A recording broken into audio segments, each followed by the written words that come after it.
I'm Dr. Stephen Greer, and I'm the director of the Disclosure Project and CSETI and SeriousDisclosure.com and the Orion Project. These projects I'll explain very briefly in a moment. The purpose of this seminar today is really to go in depth and share things I have not shared publicly about how disclosure has happened, because it has happened and is happening, and what the process was that led up to that. But I first want to thank you guys for coming here and having the interest, because it's the public that has actually made disclosure happen from the beginning. Although it was requested by some folks at the CIA, which we'll get into, it's the public that's really enabled it, including all the now 550 top secret military and corporate witnesses that have come forward. Now, I want to state that at this point, the numbers are continuing to grow. And most of those witnesses are people who've been in the intelligence community or Department of Defense, some branch of the armed forces, or corporations that deal with so-called unacknowledged special access projects, super secret projects that deal with UFOs.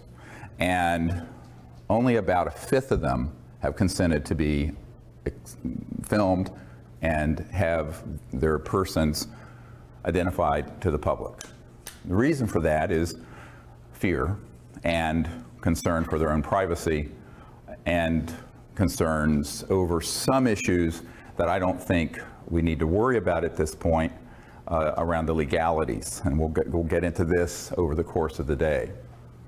And the main purpose of the Disclosure Project was really to educate the public that we're not alone in the universe, and that this has been known by highly classified projects for 70 years, and that those projects have, unfortunately, become illegal and unconstitutional operations that operate transnationally.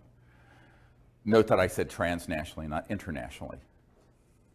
The secrecy that surrounds this issue is so extraordinary that most presidents are not briefed on it, and if they're briefed in a way that is perfunctory and very, very limited and designed to control their actions.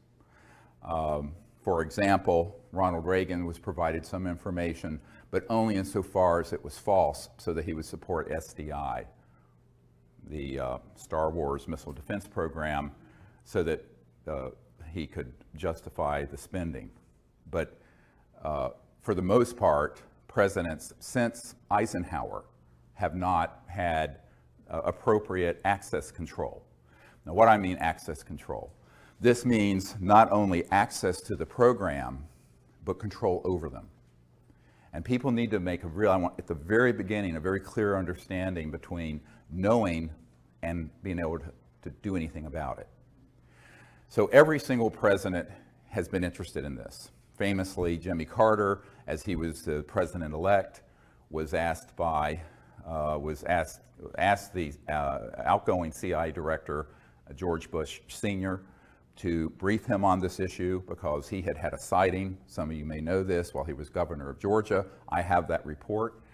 And President-elect Carter was told by then outgoing CIA Director Bush that he would not tell him about this issue, and he didn't say he didn't have information. He said, "I will not share that with you," and directed him to get it from the Congressional Research Service. Believe it or not, saying that to the incoming President of the United States. And this is well documented in Disclosure Project witness testimony from people who were privy to what happened. And I think that this is why folks have to understand that just because that someone is the president or the chairman of the Senate Intelligence Committee, or for that matter, the head of the CIA, does not mean that they're going to even know about these operations. Now, when I first started out on this, it was an accident of what my real initial love was, and that is peaceful interstellar contact.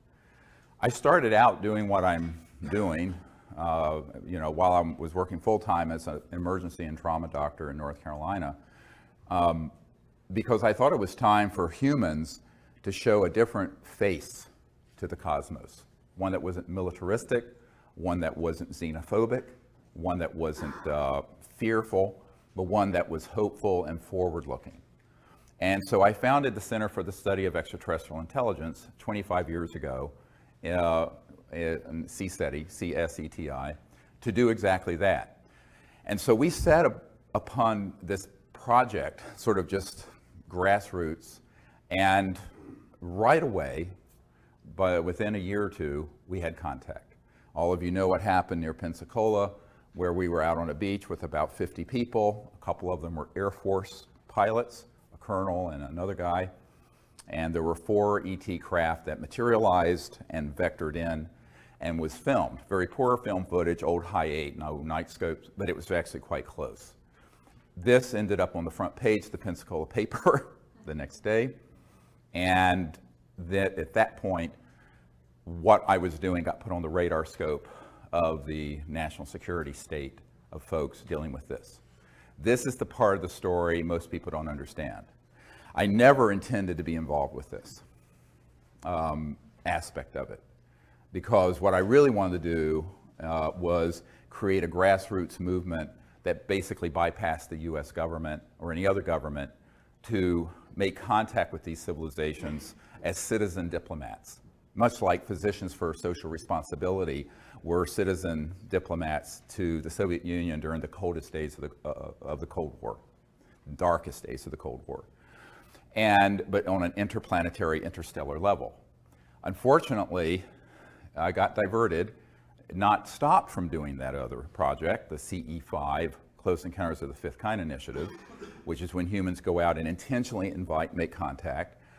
But I was pulled into what I'm doing now with Disclosure Project because I was asked to.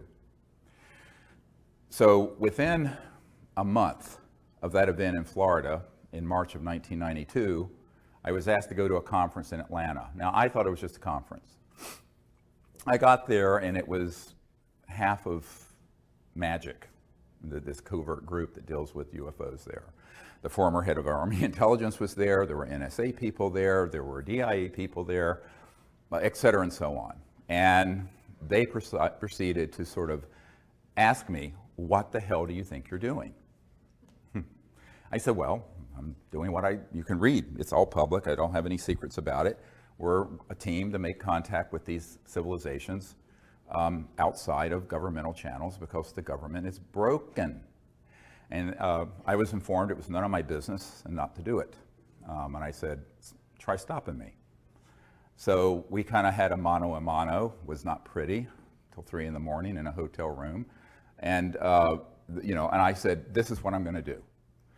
So there were people opposed to what the CE5 contact program was from the very, very earliest days. Most people don't realize that.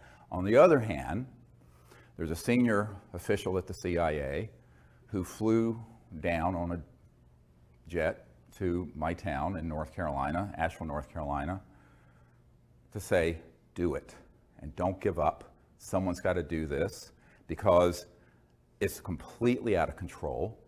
And moreover, someone's going to have to spearhead not only making contact, but informing the public because the system is so completely dysfunctional. Now, the person who was sent down was a man whose family founded the California Institute of Technology, one of the most prestigious universities in America, and is associated with the NSA and CIA. And I said, well, I'm a country doctor in North Carolina, rambling around in an ER, and I'm doing this sort of as just an ad hoc group to do this. He says, no, well, someone is going to have to do this, but also is going to have to educate the public. And I said, well, I'll do what I can in between ER shifts and raising 4 children. And as things went, that was sort of the initiation and my initiation into this sort of weird down the rabbit hole world of secret projects. I'm going, why is this guy coming as an emissary of this very senior CIA person who's involved in this, begging me to do something? Why don't they just do it? Anyway, so you're going to see this leitmotif repeated over and over again over the course of today. And at that point, I said, okay, well, I will do what I can. And a few months later, there was a man named Bill Clinton, got elected to the presidency of the United States. And I was immediately approached by people who were friends of his, and who said, well, you know, this is something that he's very interested in, and it's well known that his good friend Webster Hubbell, who was third in command at Justice Department prior to being convicted of some other problems, said that Bill Clinton asked that he wanted to know about two things: who really killed Marilyn Monroe, because he had a fascination with Marilyn Monroe, and who killed Jack Kennedy, and also, what is this UFO stuff? Is there anything really to it? So he made a directed inquiry, and as Webster Hubbell reported in his book, Friends in High Places, this is not, you can read it and see, they made inquiries into the subject, and they, quote, were not happy with the answers they were getting, which is a polite way of saying they know they were being lied to. Well, at about that time, and a little bit before some of the Clinton folks approached me, some military people who were friendly to disclosure approached me, who had had experiences either on battleships or at strategic air command facilities where nuclear facilities are posted, and said, you know, I'll do anything I can to help you. And one of these men was a naval commander who was very connected up in the Pentagon, and he showed up at my door, basically, at my home, and I thought initially he was a spook, a spy. And I said, well, this spook is probably here to disrupt my project. And it turns out he was a totally stand-up guy who did everything he could to set up a number of the meetings you're going to hear about behind the scenes in deep background briefings that I did at the Pentagon subsequently. And we decided to have a meeting. I was invited by a former State Department person to have a meeting at the Monroe Institute, which is ironically about 10 minutes from where my country home is now in Virginia, to discuss how to put together a team of people to brief the correct folks in government and encourage them to end the secrecy. Now, you have to understand this is 1992, 93. 22 years ago, 21 years ago, I was in my 30s, a bit naive about how government worked. I actually thought we had a functional constitutional government. I have since learned we do not. That's all window dressing. That's all the Truman Show, like the movie The Truman Show, where it's all sort of a fake. And that there's a parallel governmental process that runs this and other important issues that are completely out of the reach of the people we elect and appoint. But at that time, so we had this meeting, and it was decided that we should contact certain key people in the U.S.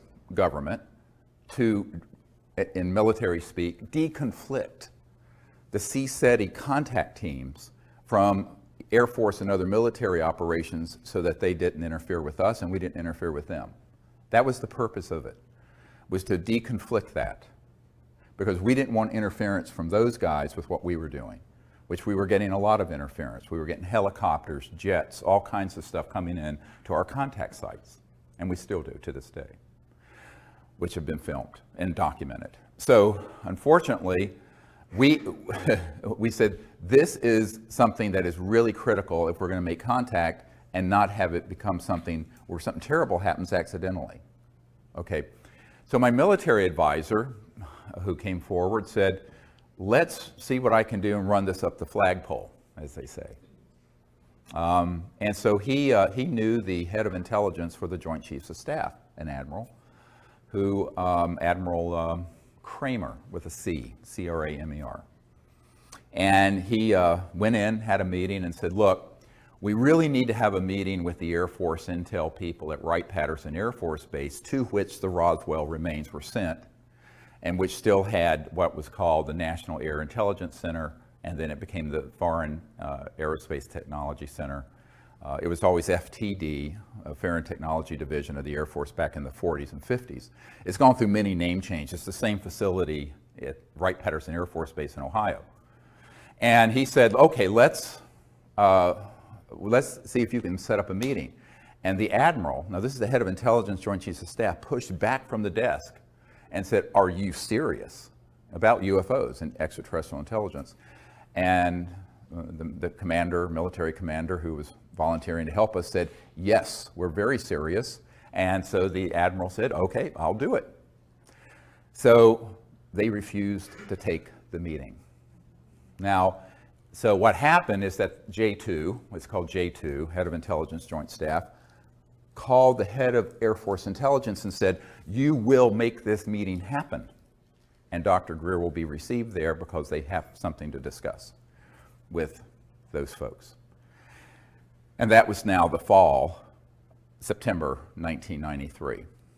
Okay, so that meeting was set up. Now, in the meanwhile, some folks working with Boutros Boutros-Ghali, the UN Secretary General at the time, and Lawrence Rockefeller, who was the scion of the Rockefeller family, who was the philosopher king of the family. I mean, David Rockefeller was sort of the money guy with Chase Manhattan, which became J.P. Morgan Chase. And his nephew, Jay Rockefeller, was chairman of the Senate Intelligence Committee. And Nelson Rockefeller, who had passed away, who had been vice president, ironically, was his brother, who had set up the Rockefeller Commission of 1956 that completely reorganized the Department of Defense and the CIA so no U.S. president could contain or control or penetrate UFO projects. So the Rockefeller family up to their eyeballs in this. Lawrence knew that, but he was on the side of the angels. He wanted to sort of cleanse the karma, as it were, I believe, of that family and actually help.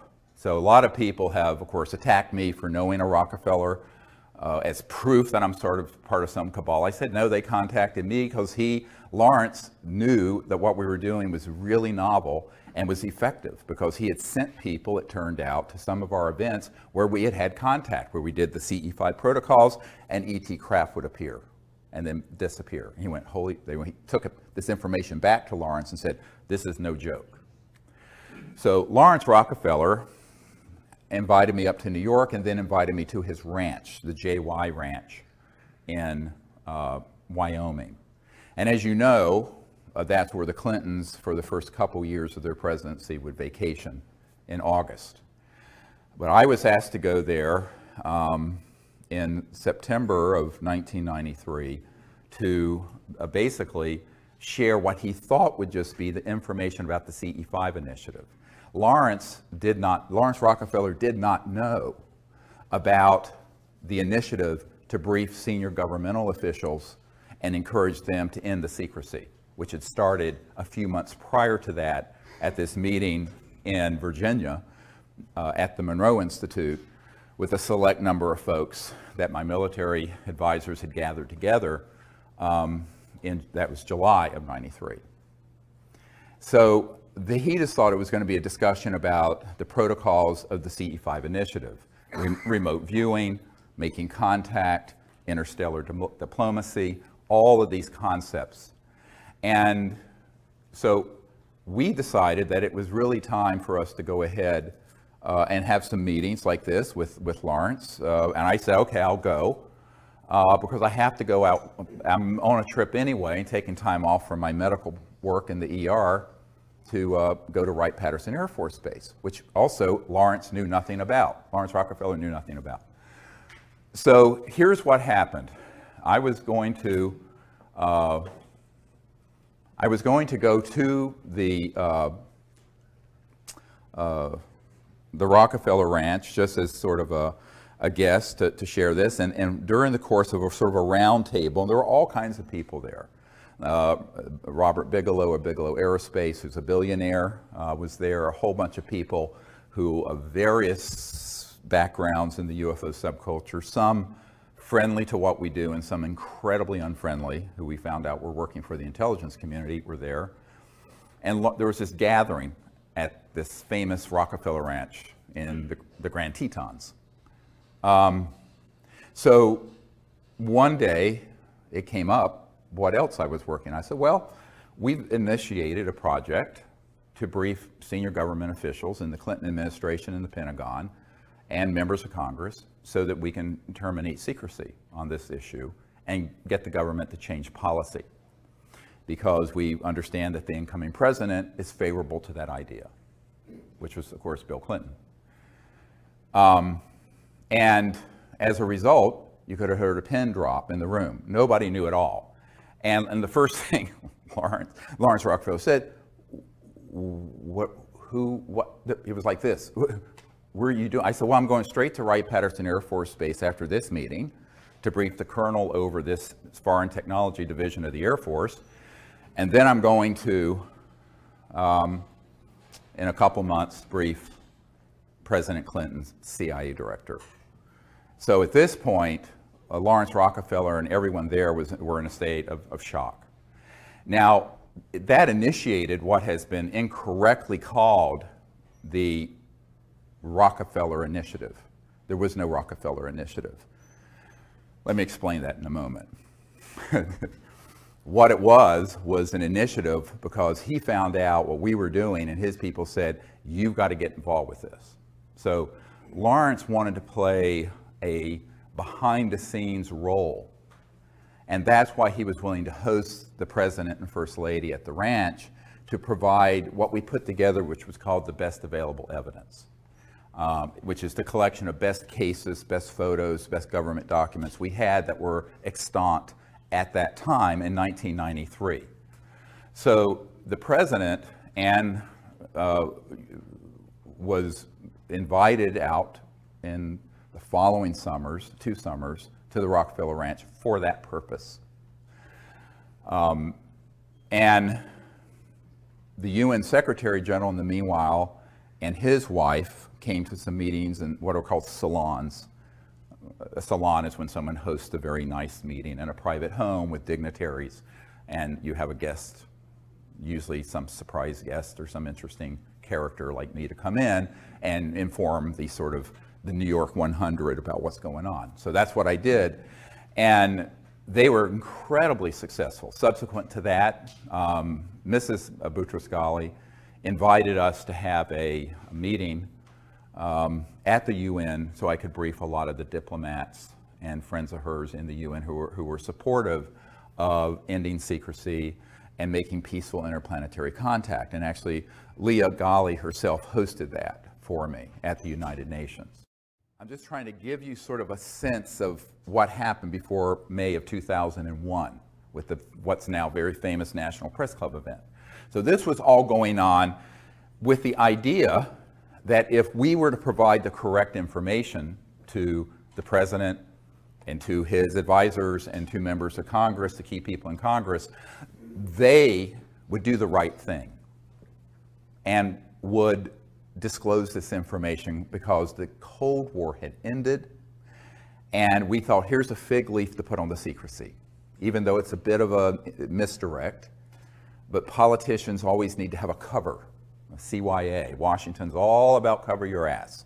So to explain 40 years of secrecy, they could have said, well, during the Cold War tensions, we didn't want to throw into that mix the fact that we're being visited by interstellar civilizations, and with also a program to study what their technologies are.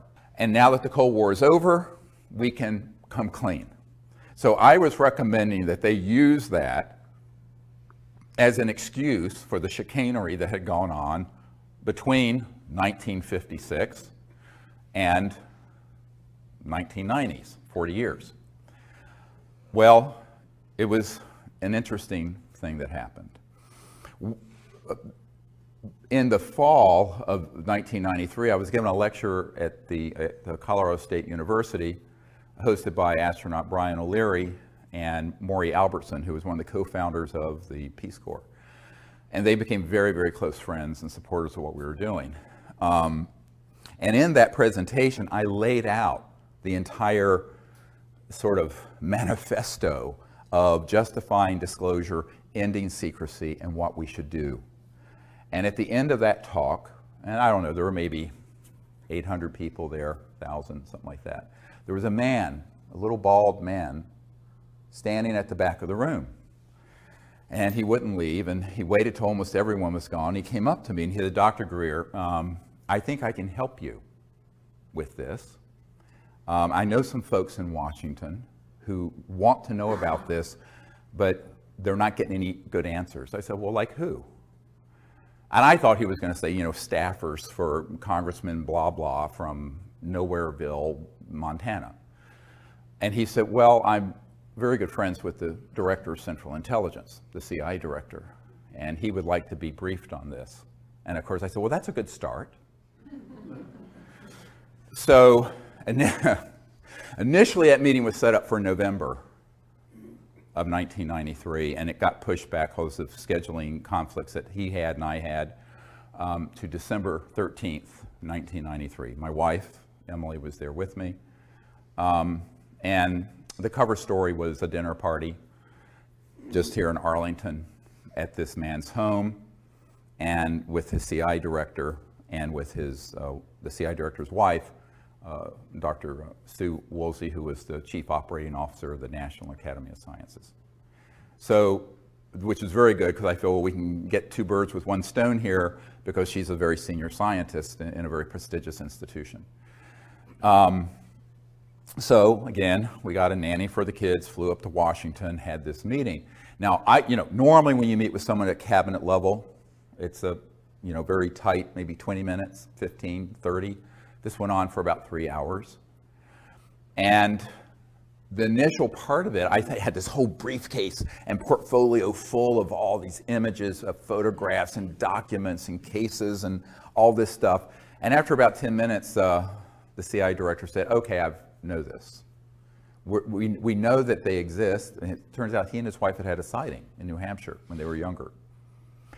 I want to know, and this is the key question to answer, why won't they tell me and the president about it? I'm the CIA director. I said, well, that's another discussion. And at first, I got some hint of this when I got the letter, which I have in my archives, because subsequently, Woolsey tried to backpedal and say this briefing never happened. He publicly said so, and I can prove it to be a lie. I always say in Washington, how do you know they're lying? Their lips are moving. Lips are moving, that means they're lying. So, ouch. Did I just say that? Yeah, I did. It's on the record. There you go.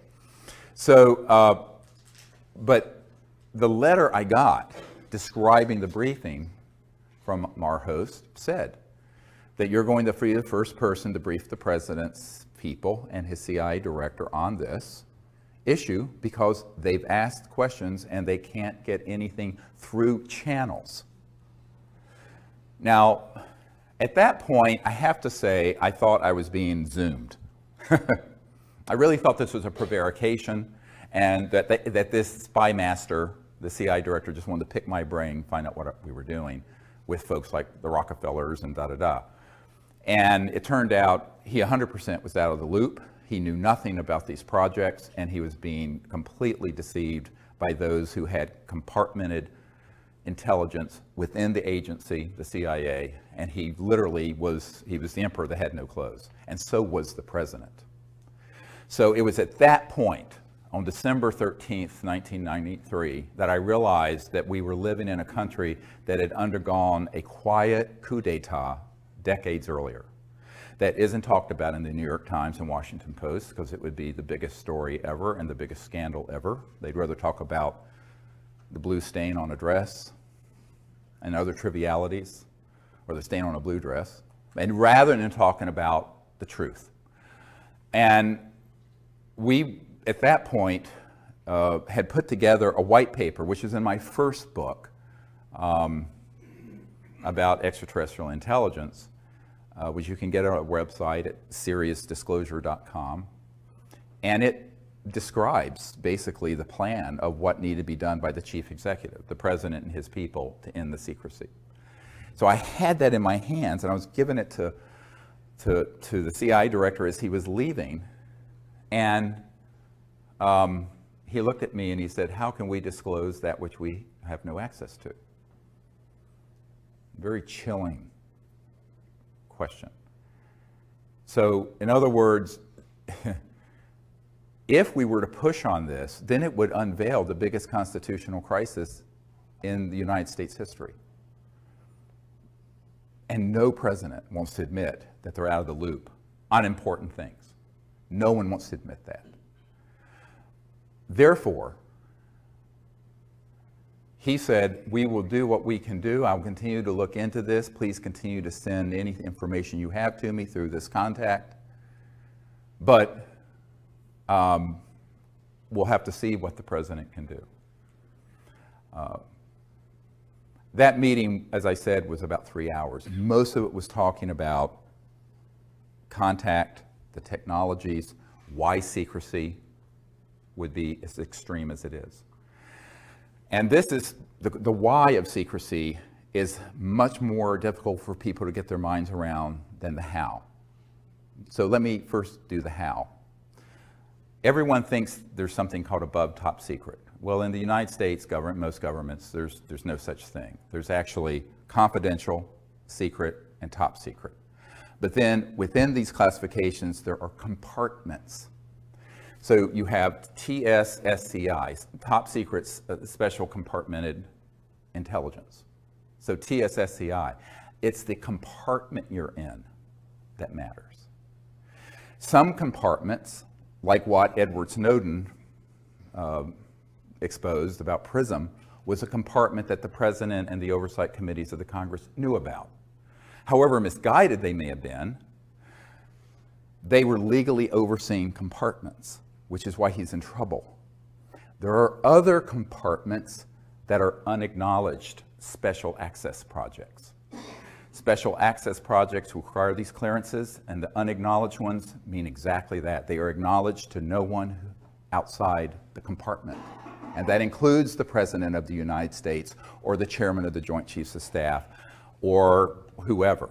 So one of the big mistakes that people make is conflating people's position in the military, the CIA, Congress, the presidency, the White House, the National Security Council, the whole alphabet soup of government agencies with access, all access, just because they have a top secret clearance, to every compartment. And I know men who are in one compartment and or in one section, and they have a friend that's in another compartment, and they both have top secret clearances, very high compartments, and they do not know what each other's working on. They may be best friends and they won't know. And that is how it works. But the unacknowledged special access projects mean that they're not acknowledged. And this is what Rumsfeld meant the day before 9/11. If you look at the film Sirius, when he said there's $2.3 trillion unaccounted for in the Department of Defense budget over the last few years. Not billion, trillion. Now it's at least 5 trillion.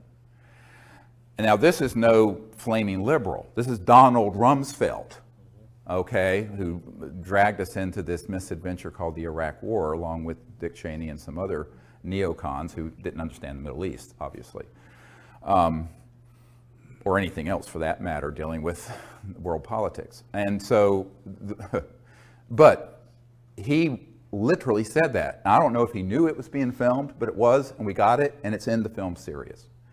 So what does that mean? $2.3 trillion unaccounted for. It means that there is no accounting. I know an auditor who audits my uncle's old company, was Northrop Grumman, which does a lot of top secret work on certain kinds of aircraft, just like Lockheed Martin has certain contracts dealing with anti-gravity propulsion craft. And if it's an unacknowledged compartment and it has some billions of dollars in it, the auditor will be told, you don't have a need to know what's going on with this, and it is just rubber stamped as an audit. They have no idea where that money's going. It goes in the front door. Where it's going through the back door, God only knows. All right?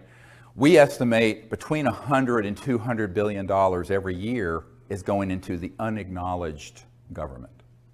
And this is a conservative estimate, unacknowledged. Congress doesn't know where it's going. The president doesn't know where it's going. A lot of senior military people don't know how it's being used and where it's going. My military advisor for 20 years was in one project that was a $3 billion unacknowledged special access project. The admiral that he was working under, where they basically went into a SCIF, a secure communication intelligence facility underground. Everyone's weapons were taken, everyone's cell phones, watches, anything electronic taken. One man went down there with them with a gun. And the gun was the security enforcement officer for that USAP, Unacknowledged Special Access Project, USAP.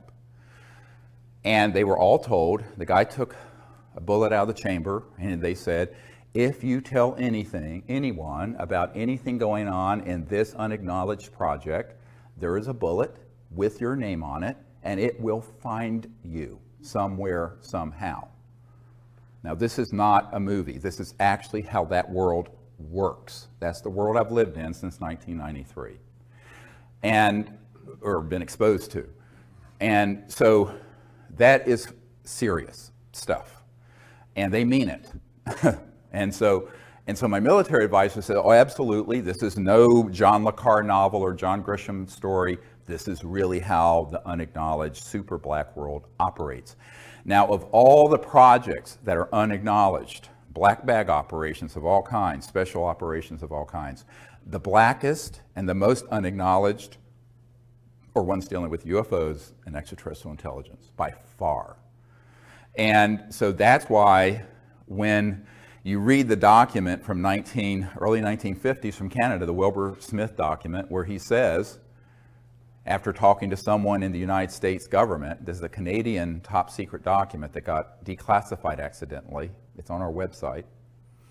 And he says this subject is the most secret subject in the United States and exceeds the secrecy surrounding the development of the hydrogen bomb. At that point, we hadn't detonated a hydrogen bomb. Imagine something more secret than the ultimate doomsday weapon. Not an atomic bomb, a thermonuclear hydrogen bomb, which is what we were working on in '51. So the thing I point out to folks is that these sort of operations have gotten so out of control that that's why Eisenhower said, beware the military-industrial complex when he left office in 1961, just before Jack Kennedy took office. And Eisenhower, on his watch, and he was bitter about this to the very end, Jackie Gleason, a famous comedian, his wife told our team that Jackie Gleason and Eisenhower were good friends, that Gleason was bitter about this and heartbroken about this to the day he died, that he had lost control over these UFO projects. And that happened between 1956 and 1961.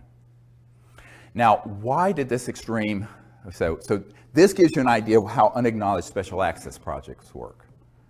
They're hermetically sealed silos, and no one outside that compartment, that matter your position in government, doesn't matter your clearance, will know what you're doing in it. So wrap your mind around that. That is how these projects are managed. And we're talking an almost limited amount of money they can use and access to enforce this and run those projects. Is it legal? No. Is it dangerous? Yes. Because it is, by definition, completely without oversight of the people, the people's representatives, or the president, or for that matter, the senior folks at the Pentagon. I'll get to this in a moment. So at this point, I'm reeling. I'm just sort of like, I'm absorbing all this. Look, I'm a country doctor in North Carolina, rambling around in an ER, taking care of shootings and stabbings and car wrecks and burns and what have you. And this bag of crap gets handed off to me. And I think, well, you know, this is way past my pay grade. I'm just... And in January or early February 1994, a friend of the president's comes to our home, a man that I had met sometime earlier. And name is Kevin Foley. This is years enough gone, I'll go share his name. And his brother would stay overnight at the White House a lot and have breakfast with the president. He was a big fundraiser for President Clinton. from Minnesota, Foley family, very well-known political family. And I'd gone up there and met with his family and what have you, and he came back to my home, and he said, well, we were having dinner around the table and we in this house, and we had in North Carolina, and he turns to me and he says, well, the president and his folks really are very supportive of what you're recommending in this white paper, this set of recommendations I'd given the CIA director. But they're concerned that if he does this, he'll end up like Jack Kennedy. And I start laughing. I think, well, I think he's joking. I mean, this is ridiculous. And he stops me. And because he was sort of a big, kind of heavy-set, jolly, sort of gregarious political operative, you know. And I just thought he was making a joke. Like if I tell you I have to kill you, sort of cliche. And he stopped me and he says, no, they're not kidding. I said, well, Kevin, don't talk about this in front of the children. The children were small then. And I said, we need to, talk in the library after dinner about this. So we went to the library after dinner to talk about this issue. And I was very, very concerned that this could even be on the radar of anyone at the White House. And he says, yes, absolutely. The president is convinced, and his people are convinced, that if he were to push on this issue, that he would be subject to a TWEEP, a termination with extreme prejudice. TWEP, TWEEP. And I said, well, then what do you want me to do? I mean, look, it's not like I've got a Secret Service detail. And he said, well, no, they think you can do this. You should go ahead and try to bring this stuff together and bring it. I said, oh, yes. I said, I'm expendable. He says, yes. I said, doesn't matter if I get killed. You can't risk the president. He said, that's right. You are expendable. So from then, I always call myself the throwaway guy. Doesn't matter if I get killed, because I'm nobody, and I remain nobody. So, and I want to be a nobody in terms of politics and conventional power. So I'm very happy to be a nobody. So what, I use that term in the sense of how Washington thinks, the currency of power. And I said, well, I'll do what I can, but this is a very steep climb. So by 1994, and it was later confirmed to us later in 94 and 95, then when Rockefeller hosted the Clintons, and there's that famous picture of Hillary Clinton holding the book about extraterrestrial intelligence at the Rockefeller Ranch when they were visiting out there. Yeah. Okay, so she actually is the one who stood up and stopped the briefing and said it's too dangerous. We're not going to pursue this. And ultimately, politicians are going to put their finger in the air and they're going to see which way the winds are blowing and see what they can benefit from. They saw this as a lose-lose situation.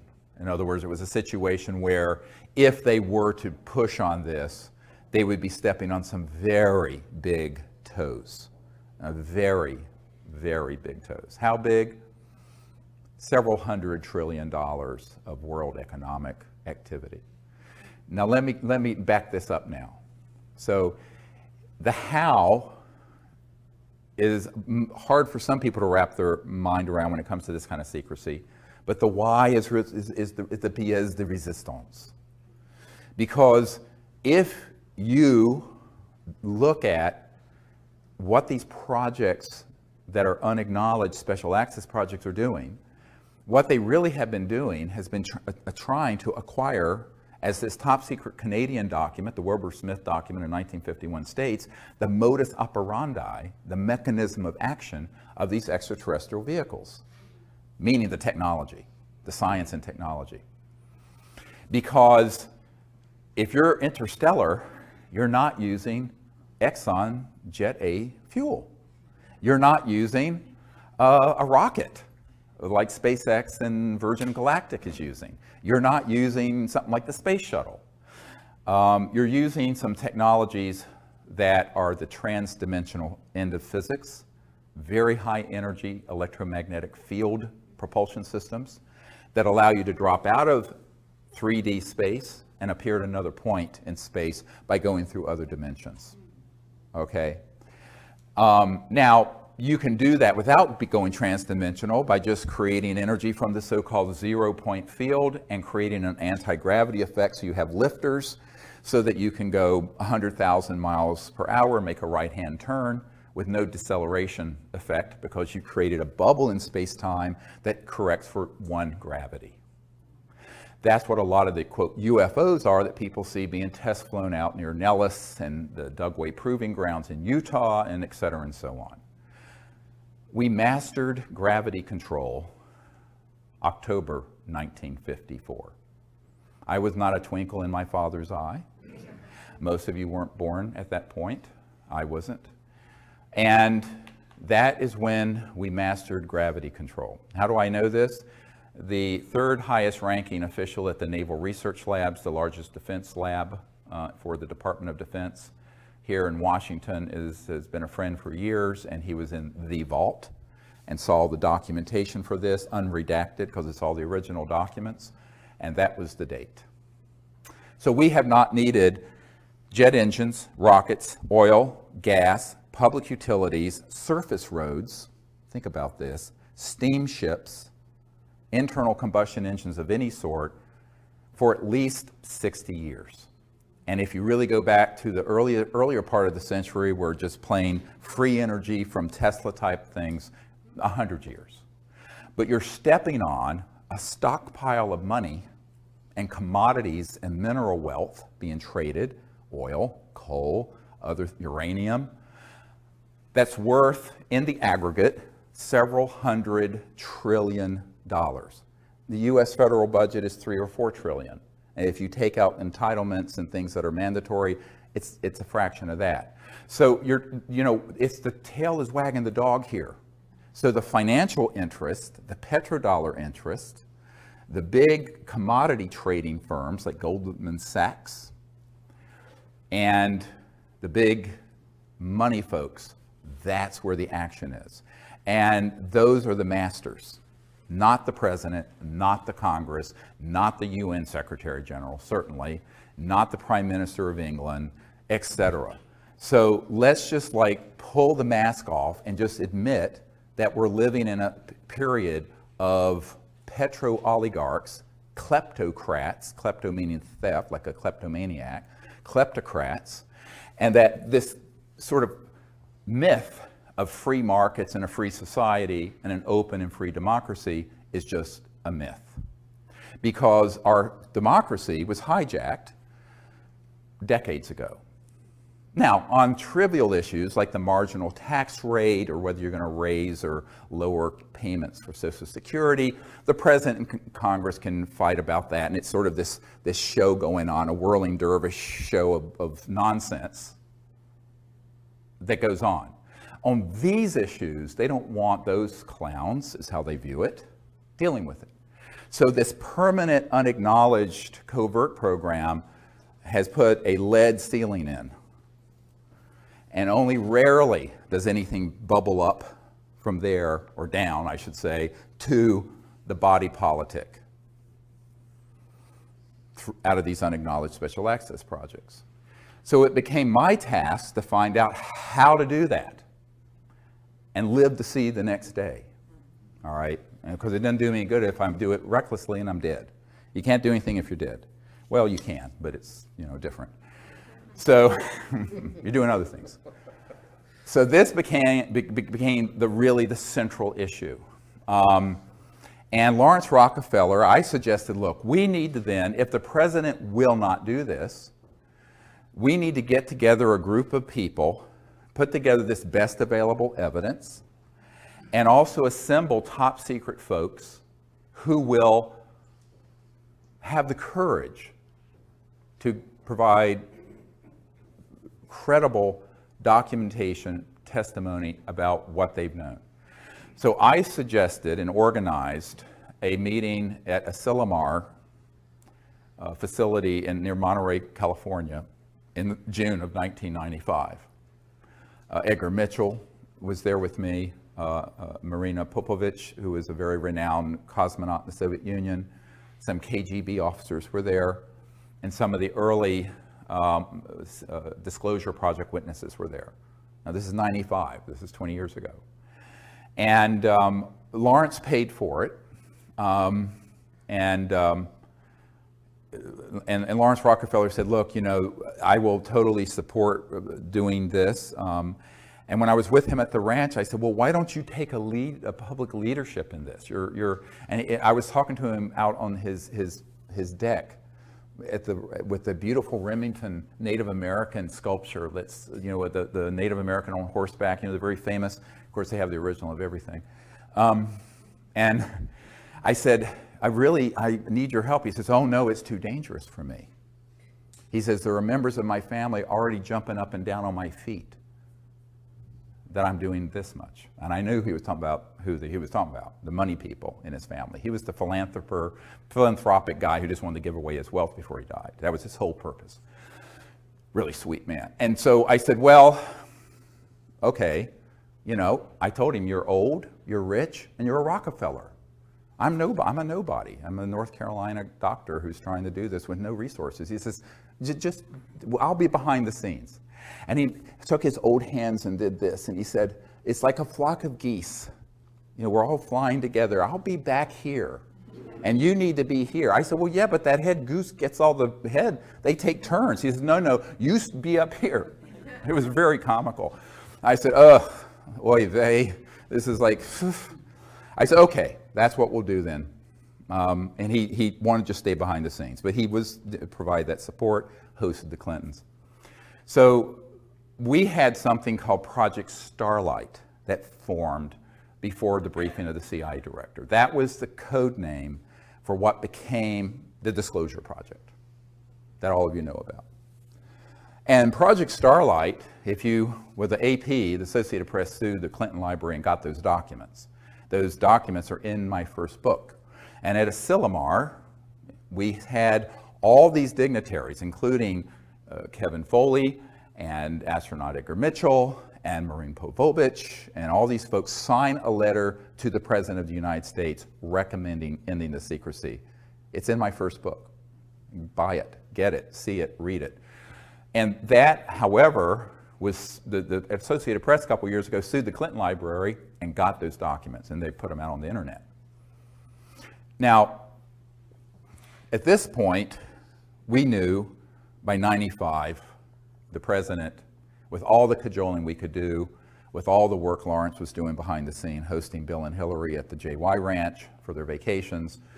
A very good friend of the president's, I don't want to name her, but used to live at the White House and very good friends with Hillary, you know, said that Hillary did not want to deal with this at all, but Bill was so interested in it, you know, he would pull out the best available evidence briefing packet that we put together, and we'd be sitting in the private quarters of the White House going through it.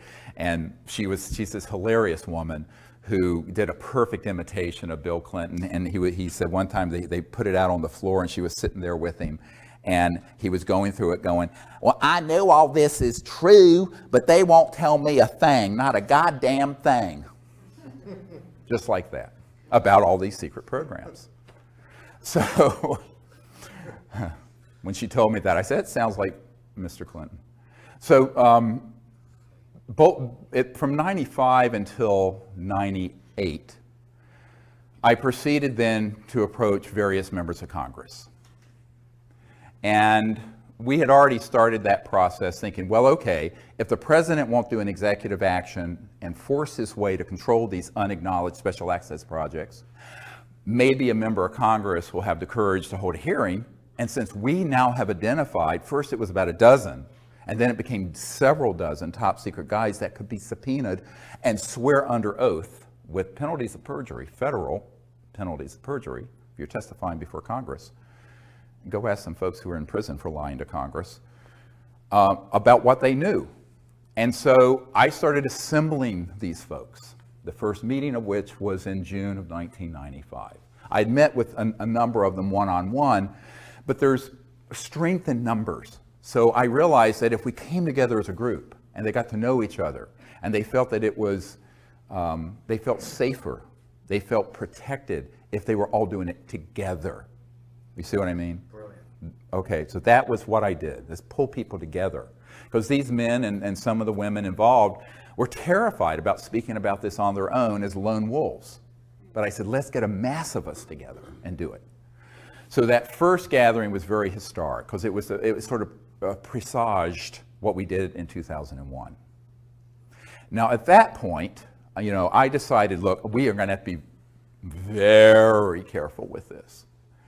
So I wanted to be sure that not only did the president have no access, which is in itself proof of the illegality of these unacknowledged special access projects, but that the appropriate oversight committees of the Congress of the United States didn't, as well as key people at the Pentagon.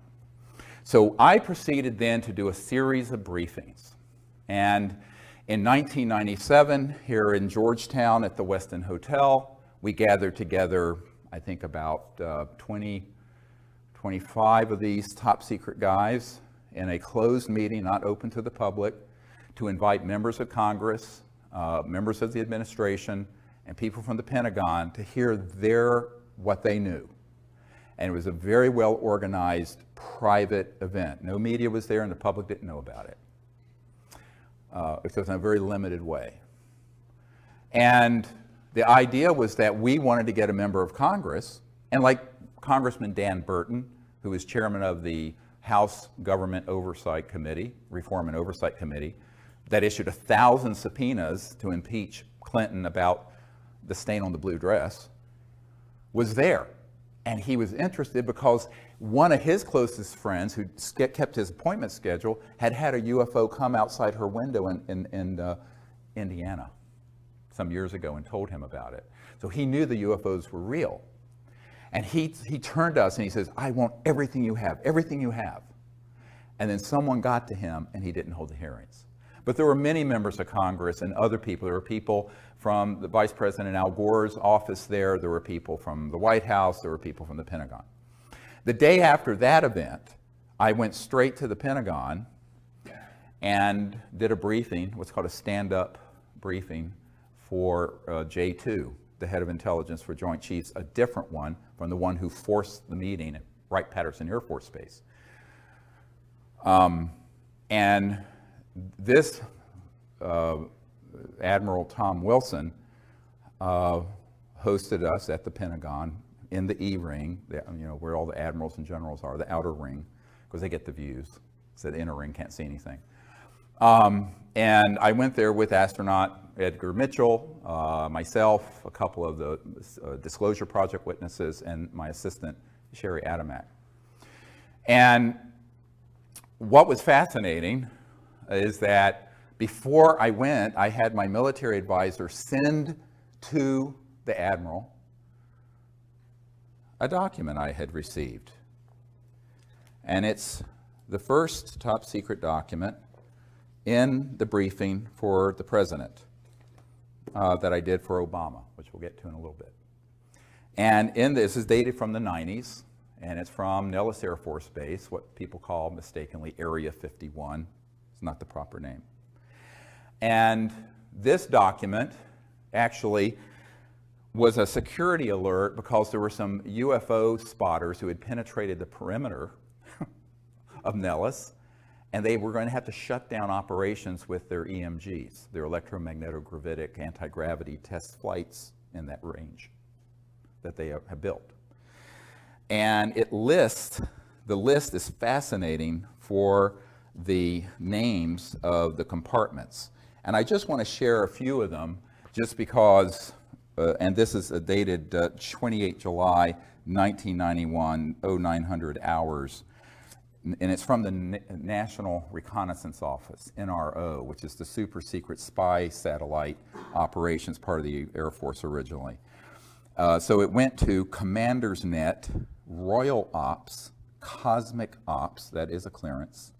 These are all compartmented operations. MAJ, M-A-J Ops, Magi Ops, Comet, ComSec, ELINT, Human Intelligence Ops, AFOSI, Nellis, Air Force Office of Special Investigations, and then a whole bunch of different numbered compartments. Red Flag, DART East, DART South, Pahut Mesa Military Operating Center, Sally Corridor, key one, Groom Lake, MOC, Dreamland, MOC, Blackjack Team. Blackjack control is at Edwards, by the way. The control is at Edwards, but there was a team at Nellis. Acrotect, Sea Spray, etc. So one of these compartments was known by Admiral Tom Wilson. I don't know which one. But it was being operated through a contractor. All the important stuff is done by corporate, by the way. If it's key, it's corporate.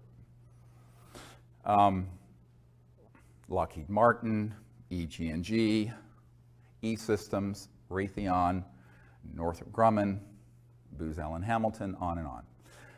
Edward Snowden, by the way, worked for Booz Allen Hamilton, who contracts for the National Security Agency.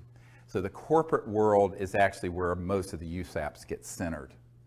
And then they interface with these USAPs within military and intelligence, like this.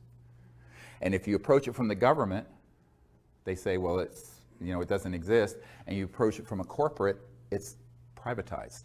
It's a corporate secret, like Microsoft's code. Got it? It's hermetically sealed away from everyone. Between those two techniques. Very clever. Very illegal, very clever. But the mafia is always very clever. And this is the biggest mafia in the world.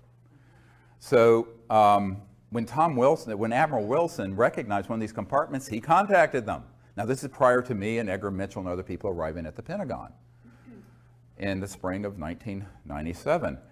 And he picked up the phone and he said, this is Admiral Wilson. I'm head of intelligence joint staff, J2. I'd like to be read into, which means briefed. I want to be read into this project, blah. And they say, yes, sir, we know who you are, but you don't have a need to know. And he said, God damn it, I'm the head of intelligence for the Joint Chiefs of Staff. How can I not have a need to know? And they said, sir, we cannot discuss this with you, and we will not. Click. Hung up on him, blocked his line, would not receive any further calls from. This is an admiral in charge of intelligence assessments and putting intelligence together for the Joint Chiefs of Staff of the Pentagon of the United States. Now this I know for a personal fact. So now you have a coup d'etat that extends to even the highest levels of the Pentagon. So by the time I walked through the door to do what was supposed to be a 45-minute stand-up briefing for the admiral and his staff, he was so scared and so mad, he was scared. And the meeting went for 2 hours, and if Edgar Mitchell hadn't had to leave to go to an interview in New York City on some TV show, it would have gone on for 3 or 4 hours. He kept canceling his other appointments. At the end of that briefing, I said, we really need your help. And he said, well, what can I do? They're not going to tell me anything. The best thing I have in my arsenal is the B-2 stealth bomber that I know about. And you're telling me that there are unacknowledged projects that have things that can go transdimensional light speed and beyond, that can do circles around my B-2 stealth. He says, it's point, set, and match. I said, well, you still need to help us get control of it. He says, how can I do that without having the Secretary of Defense or the President order me to, without myself doing something rogue? See, here's the good guys are trapped by being good. I said, here's the thing. The only thing bad about nice people is that they're nice. And the people who are rapacious criminals are not nice, and they don't give a damn about the law or people's lives, and they don't mind killing you. So he said, I can't do this. And then he said, well, who else have you met with? I said, well, the CIA director, and I started naming all these people. So he says, well, if those folks are being Schmidt-canned, pushed aside, what am I supposed to do? So he basically threw up his hands. He says, I don't see that I can do anything.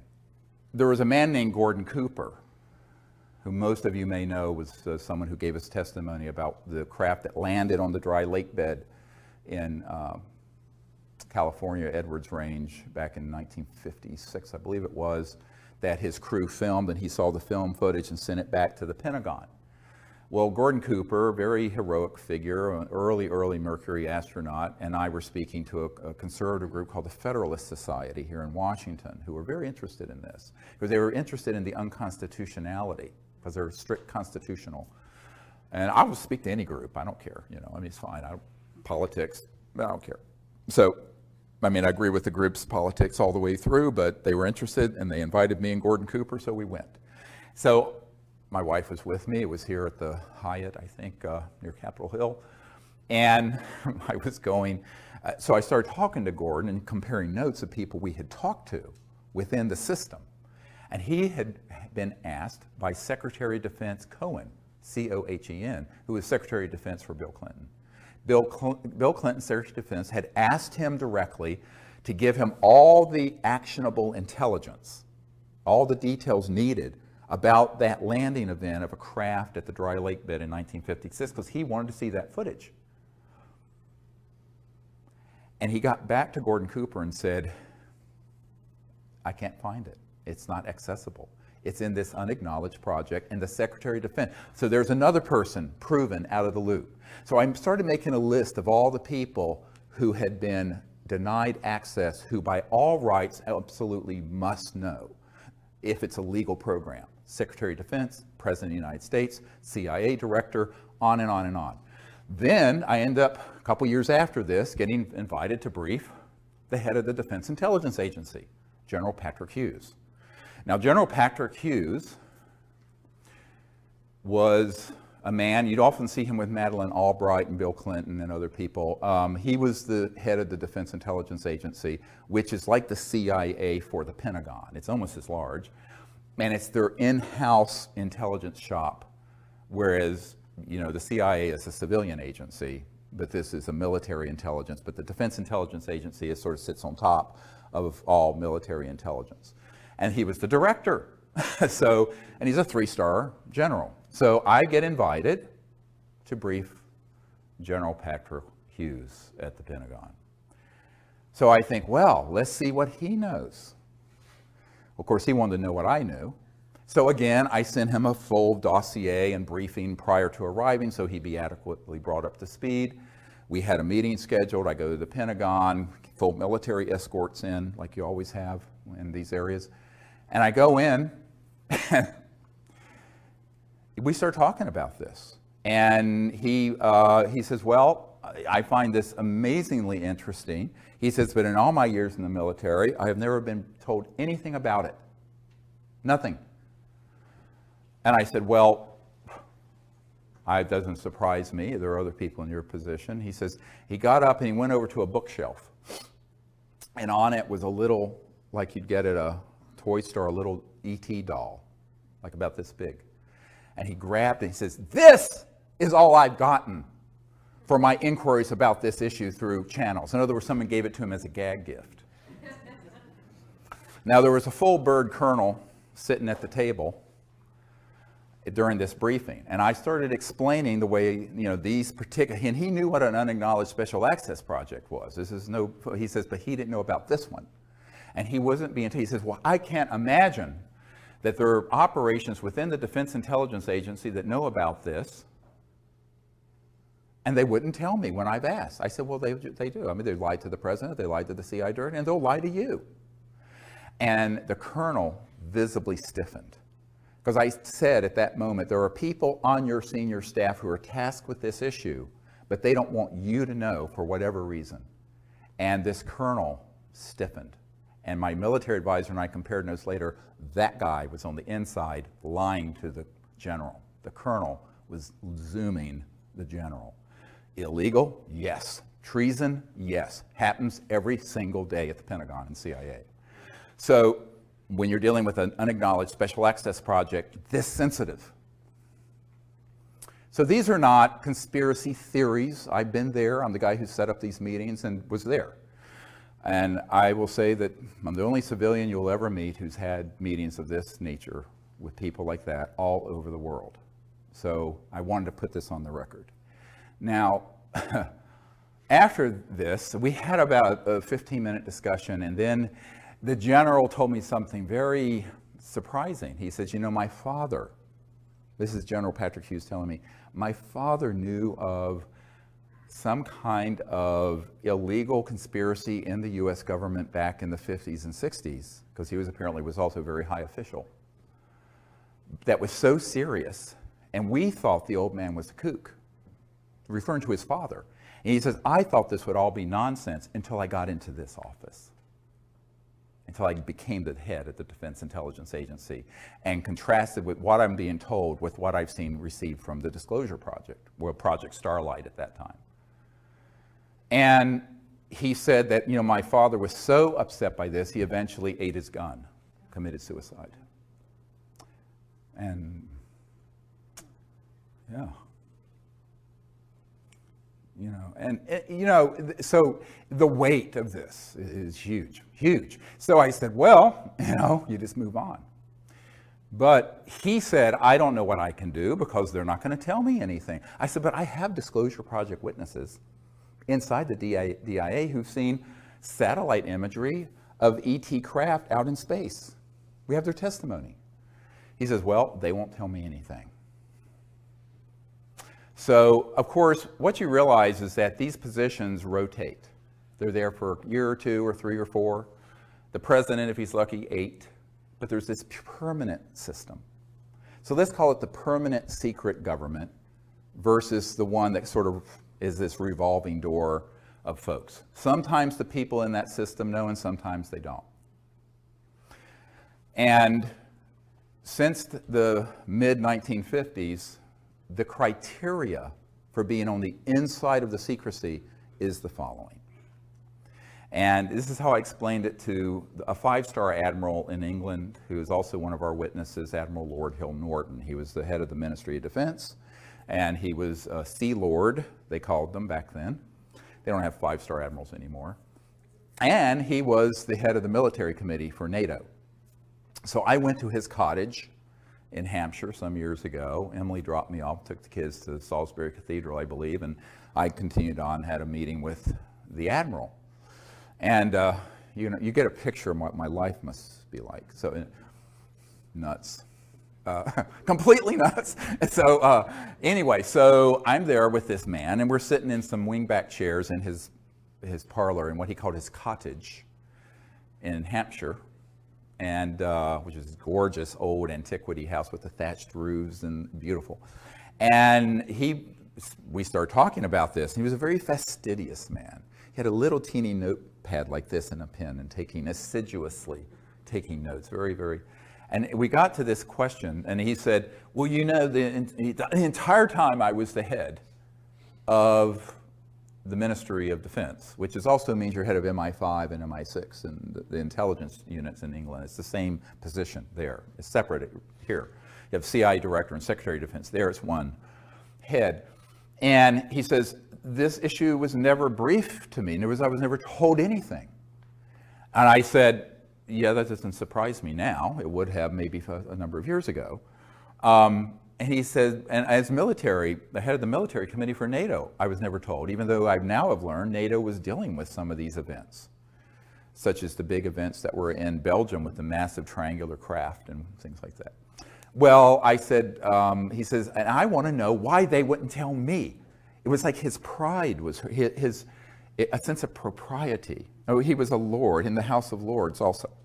He says, why wouldn't they tell me? And it was a little bit petulant, but also hurt. And I said, well, let me answer your question with a question. And he didn't like that. He thought I was being a cheeky American. And I said, but just bear with me.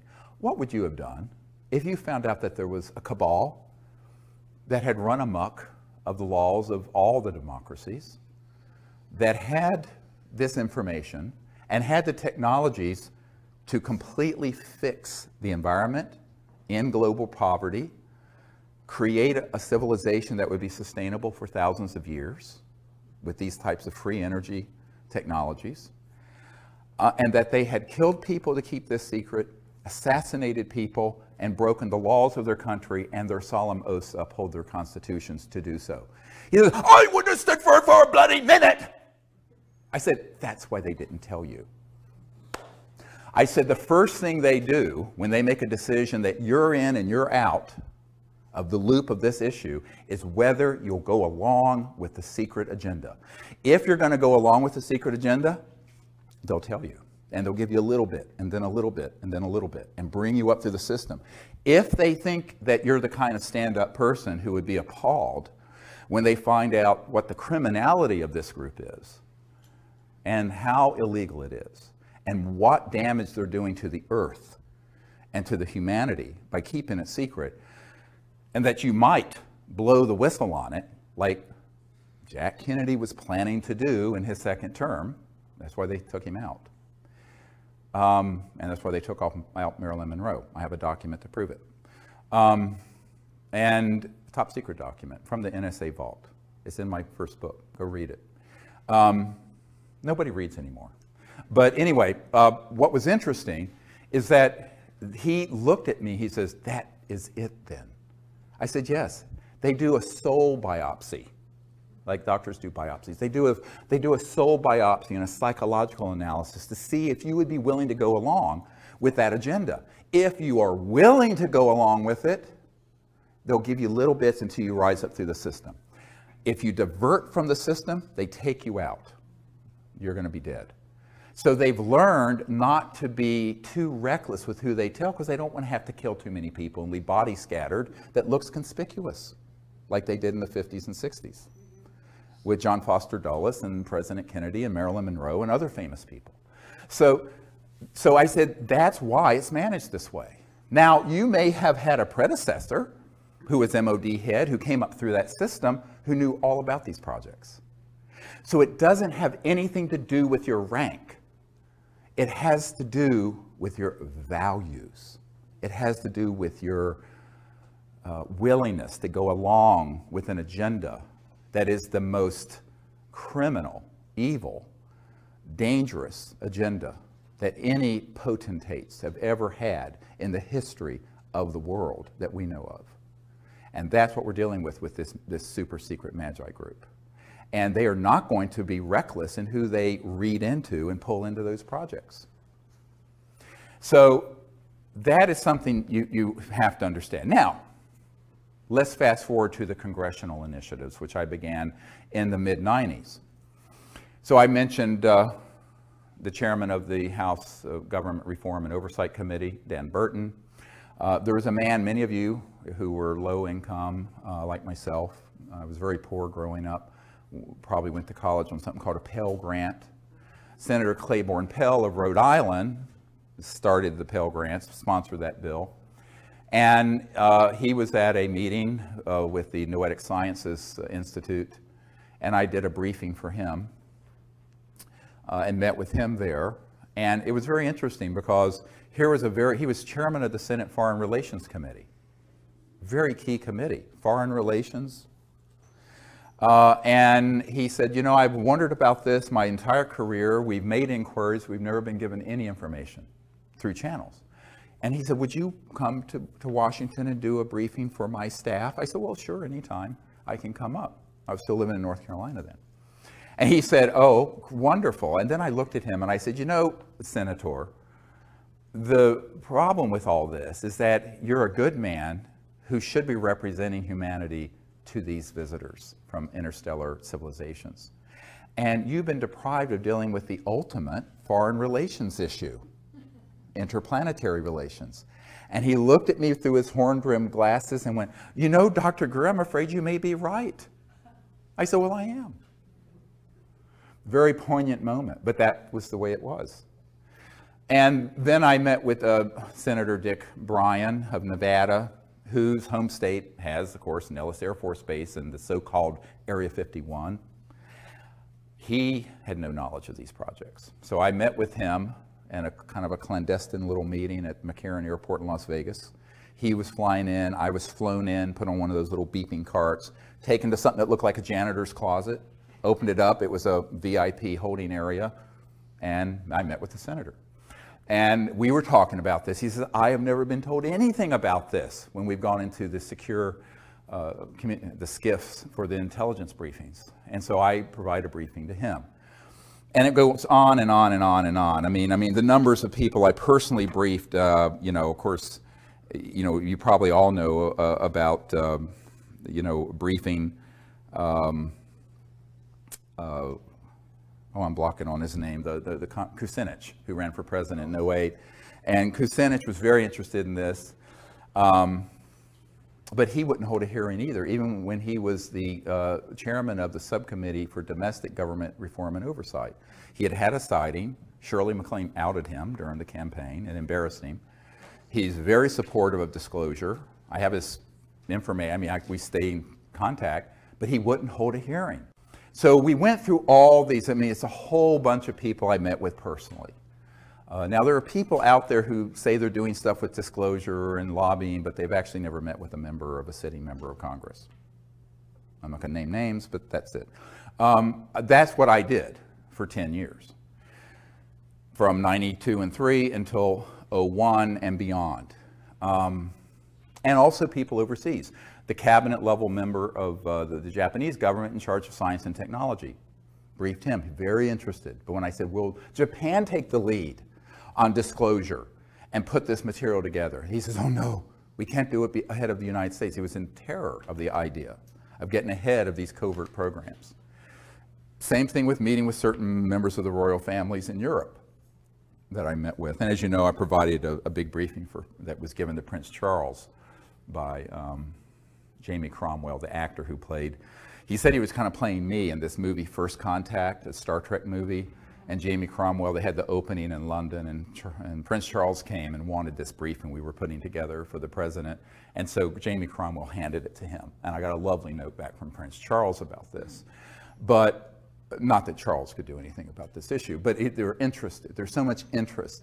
But the people, even if they're in very high positions, they're interested, and now they're known to be briefed, but they have no power over the operations. So as I said over an hour ago, don't conflate knowledge of the issue with access control. Access control is in these unacknowledged special access projects. So that led me to doing something very controversial. And there's my military people said, look, there's a way that we do things in the military, and it's called a UNOD letter, unless otherwise directed. What that means is you write to various people in command and say, unless otherwise directed, here's my assessment and here's what I'm going to do. So they said to legally cover yourself, you need to do a UNOD letter and send it to the head of the Justice Department, the President, the Pentagon, the CIA, the FBI, the whole alphabet soup, the NSA, and send it return receipt requested so you can prove it was received. And I did that. And that's also in the first book, Extraterrestrial Contact, the Evidence and Implications. And it said, it basically said, and you can read it, it's up on our website, here is our assessment. These projects are being run illegally. They are unacknowledged special access projects that have been unconstitutional since the 50s. The president and other key figures we know have been lied to, as have the oversight committees of the Congress. Similar crisis exists in the United Kingdom and other countries where I have had briefings. Therefore, it is our assessment that the National Security Act and secrecy laws that are attached to oaths of secrecy are null and void, and that any man or woman who has knowledge in any document, material, or evidence attached to the UFO and extraterrestrial issue can be provided and disclosed publicly without penalty of law. This is our assessment, and unless otherwise directed, beginning as soon as we can organize it, we will proceed with disclosing this testimony and these documents. This was what we used to legally cover all 110 top secret military witnesses that came forward. It had to be done. And the reason I couldn't have done that between 93 and 98, I had to go through this torture chamber of finding out that, in fact, and proving not only to myself, for posterity and in my records, that the key people who should know about this do not. And therefore, the programs are illegal. And therefore, if the programs are themselves illegal, they can't cite the law. It's basic constitutional law. If you're operating, if you're a mafia, let's say that a mafia guy's running an illegal project and you enter into a contract with him. That contract is vitiated, nullified, is completely zeroed out because the underlying operation is illegal. So all these men and women who have been at Lockheed Martin Skunk Works, who have been with the CIA, the DIA, the Pentagon, who have worked on these projects, we basically exonerated them from any legal penalties for disclosing information about these projects because we were able to prove they were being run unconstitutionally. And therefore, the National Security Act could not be applied. Does everyone understand what I'm just describing?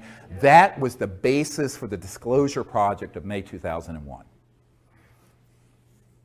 And we had to do that because I talked to Danny Sheehan, who is a constitutional attorney who did the Silkwood case, represented the New York Times and the Pentagon Papers, and he was helping me pro bono on this. I ran this idea by him. So I had my military guys advise me on the UNOD letter, the unless otherwise directed letter, but then I talked to some legal constitutional experts and say, is this a sound legal assessment? Because I'm just a doctor. I don't know anything about this stuff. And he said, absolutely. If these projects are being run illegally, they cannot then have it both ways. They either have to be under proper oversight and control of the president and the Congress, or they have opted themselves out of the legal system, and therefore they cannot use the legal system to prosecute any of our witnesses or me for having disclosed top secret documents that have not been declassified, which I have done. Now, that's a very big difference from what Snowden did. Snowden disclosed things that were being overseen by the president and were being overseen by the Senate Select Committee on Intelligence and the House Intelligence Committee. And even some of those, even though those programs are Big Brother-esque and outrageous, he really should have limited his disclosure, if he's listening, to operations that were unacknowledged and illegal. You see, if he had done that, he would not be in legal trouble. Does everybody understand what I'm saying? He just didn't know. He was young, and he'd had very bad advisors. The journalists and people who were working with him didn't understand the system well. So anyone listening who wants to be a whistleblower, listen to me, contact me before you jump off that plank. Because you must only disclose the projects that are USAPs, unacknowledged, and which are unacknowledged to the level that even upon directed inquiry by the key people in the Congress, the Pentagon, the CIA, and the President, they're still lying to them. So those programs then are rogue and illegal. Those you can disclose. And if you can prove that, then you're free sailing. Now, that's what we did. So from 98 until 2000, we gathered together more and more and more of these top secret military people and others. And I went all around the world and interviewed them. There's several dozen of them up on our website at SiriusDisclosure.com, SIRIUS Disclosure.com. Their testimony is a book that we put together called Disclosure. Some of it. I mean, it's so voluminous. To give you an idea, I had 110 hours of testimony that I had to cut down to the 4-hour and 2-hour DVDs that you can get on our website. There's so much material. So it's unbelievable amount of material that that's on digital film. I mean, honestly, I did most of the filming, so it's not professional because I'm a klutz with cameras, but That's all. We didn't have the funding to do this, like a big project. We just did it. It was all, by the way, the Disclosure Project had no paid staff, no office, all volunteers working in our spare time, all of it. So that's how it got done. And it still is how it's happening. So I think that people have to understand that, we did the best we could with what we had. It wasn't like we had a $5 million grant or a $10 million grant to do this. We had a couple $100,000 to travel the world, interview all these people, and launch it at the National Press Club, which became the biggest event in the history of the National Press Club since Ronald Reagan was there. And at the time that we did the May 9th, 2001 event, it was the most watched event in the history of the internet, the entire internet. And the company that hosts the internet broadcasts out of the National Press Club said they had so many people trying to see it, it crashed their system. And that Bill Gates and others were watching this because they had never seen that many people trying to get on to see it. They had to grab every T1 line in Washington, the old system. Now you can handle it, but they couldn't handle it in 2001. And it was all in the media. Eventually, about 800 million people around the world saw it. But then one by one, the media were contacted and told, take this down, take this down, take this down. 4 months later, 9/11 happened. But in the course of all of this, I've learned a lot. But, one of the things I've learned is that you cannot expect people in power to bite the hand that feeds them. It's like the old 9 Inch Nails song. Will they bite the hand that feeds them? And the answer is usually not. And the other thing is that the currency that matters is, it's not impressive if you're a billionaire. I know a lot of billionaires. It's not impressive if you have a law degree from Harvard. It's not impressive if daddy left you $10 billion. It's not impressive if you're the president of the United States, if you're not willing to do the right things for the people of the world and of the United States and have the courage to do it. Now, that one word, courage, comes from heart, from the French. Do you have the heart and the courage to do it? That's what's been missing. Because for the most part, our politicians and our attorneys, most politicians are lawyers, they come up in a system where it's self-aggrandizing naked ambition. And most people in the corporate world and in the political world are not going to do something that could be an enormously dangerous thing for themselves personally and could ruin their careers by being associated with it. And that's why I concluded by 2000 that the people have to do it. We, the people, have to do that. Now, one of the real other issues that came up recently was, have there been people who, over a period of time, been trying to work this within the system? Yes. There's a senior official at the CIA who, for 20 years, has been very, very supportive. He's part of that group, but he's on the side of disclosure. But he can't stick his neck out too far because he saw what happened to former CIA Director Colby. When he stuck his neck out, he was going to give Bill Colby, the CIA director, I think for Ford and Nixon, was going to hand off one of these zero-point free energy devices and about $50 million in seed money so we could get it out to the public. And the week he was going to meet with a member of my board, they found him floating down the Potomac River. Almost absolutely was assassinated. We can't prove it, but his best friend, a colonel, met with me and said, yes, that's what happened. And he knew it was a risk. So a lot of people who are friendly to this, who are on the inside, are afraid of being tweaked, terminated with extreme prejudice. And then you have other people who aren't on the inside, who don't have the courage of the ridicule factor, because the New York Times and the Washington Post, the big media outfits that are wholly owned subsidiaries of the intelligence community, frankly, when it comes to this issue, are going to absolutely roast and ridicule any politician that brings up the word UFO. It has to be done like on Kimmel, just sort of ha ha ha, make a joke of it. So in 1953, the CIA decided that the psychological warfare aspects of this would be where the real enforcement could be. by just making it ridiculous. And they actually engaged, I have a document that proves this, Disney Studios, to make cartoons about little green men so that it would become the laughing stock and sort of defang the whole issue into sort of silliness. And so it has remained for 60 years. So it takes a lot of courage, not just in terms of your personal safety, but your reputation, because you're going to be ridiculed and laughed out of meetings, or you're going to be teased. And most people don't want to be ridiculed.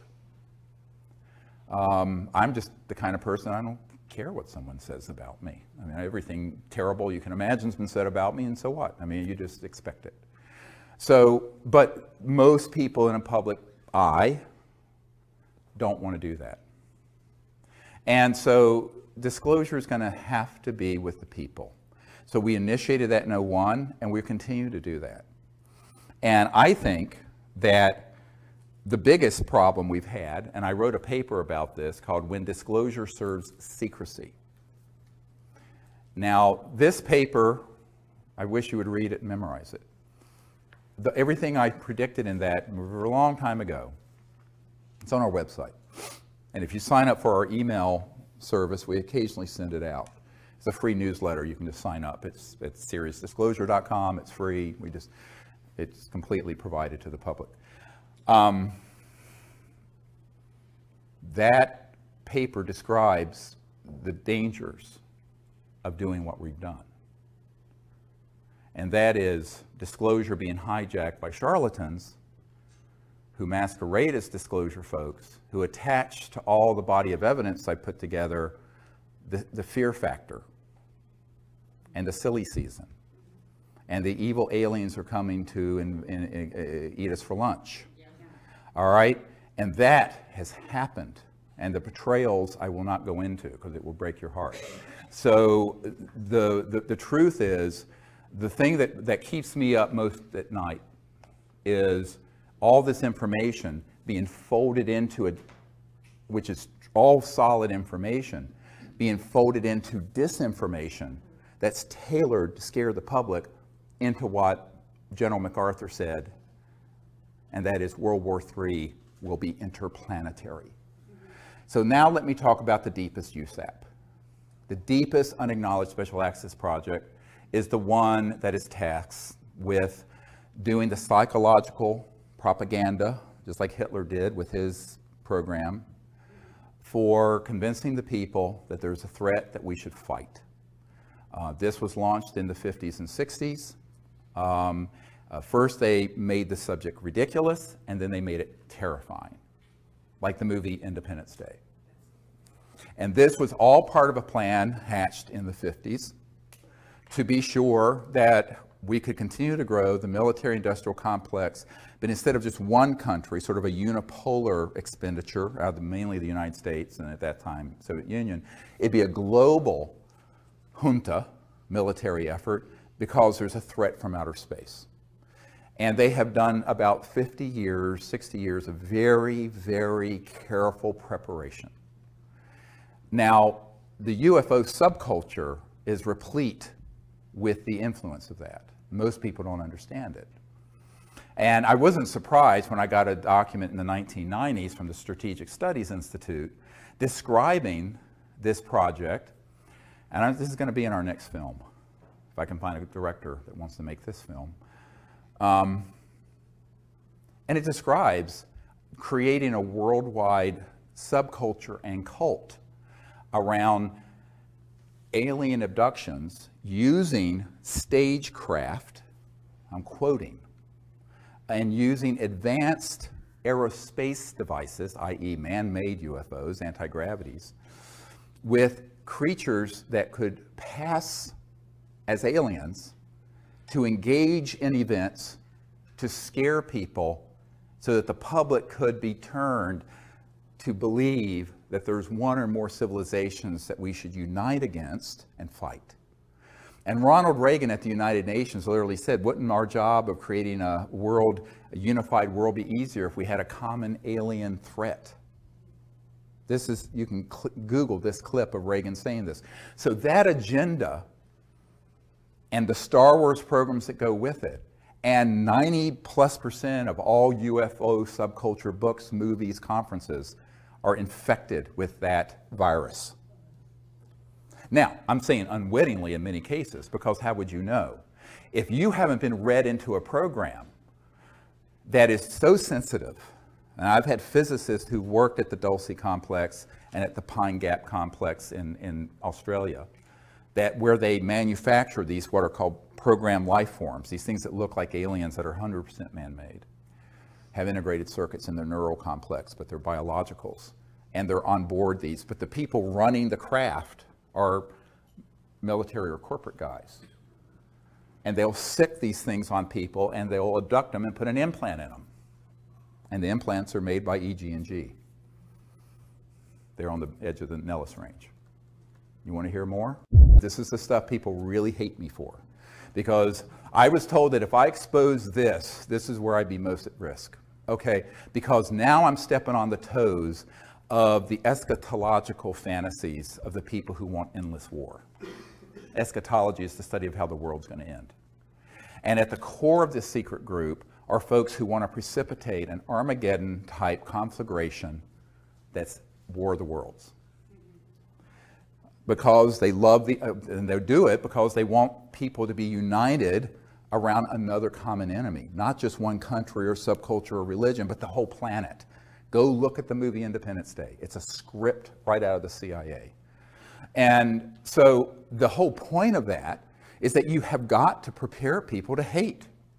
So, you know, it's not politically correct to hate someone who's African American if you're white, or if a gay person if you're straight, or hate women if you're a male, or a Jewish person. But it's completely okay to hate an entire planetary group of people, whether they're called grays or greens or purples or whatever, because they know that humans have within them this flaw.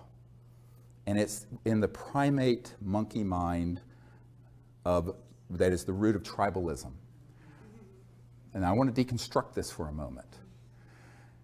We are 98.5% identical to chimpanzees and gorillas. And chimpanzees and gorillas do organize into troops and into warring sects that kill each other.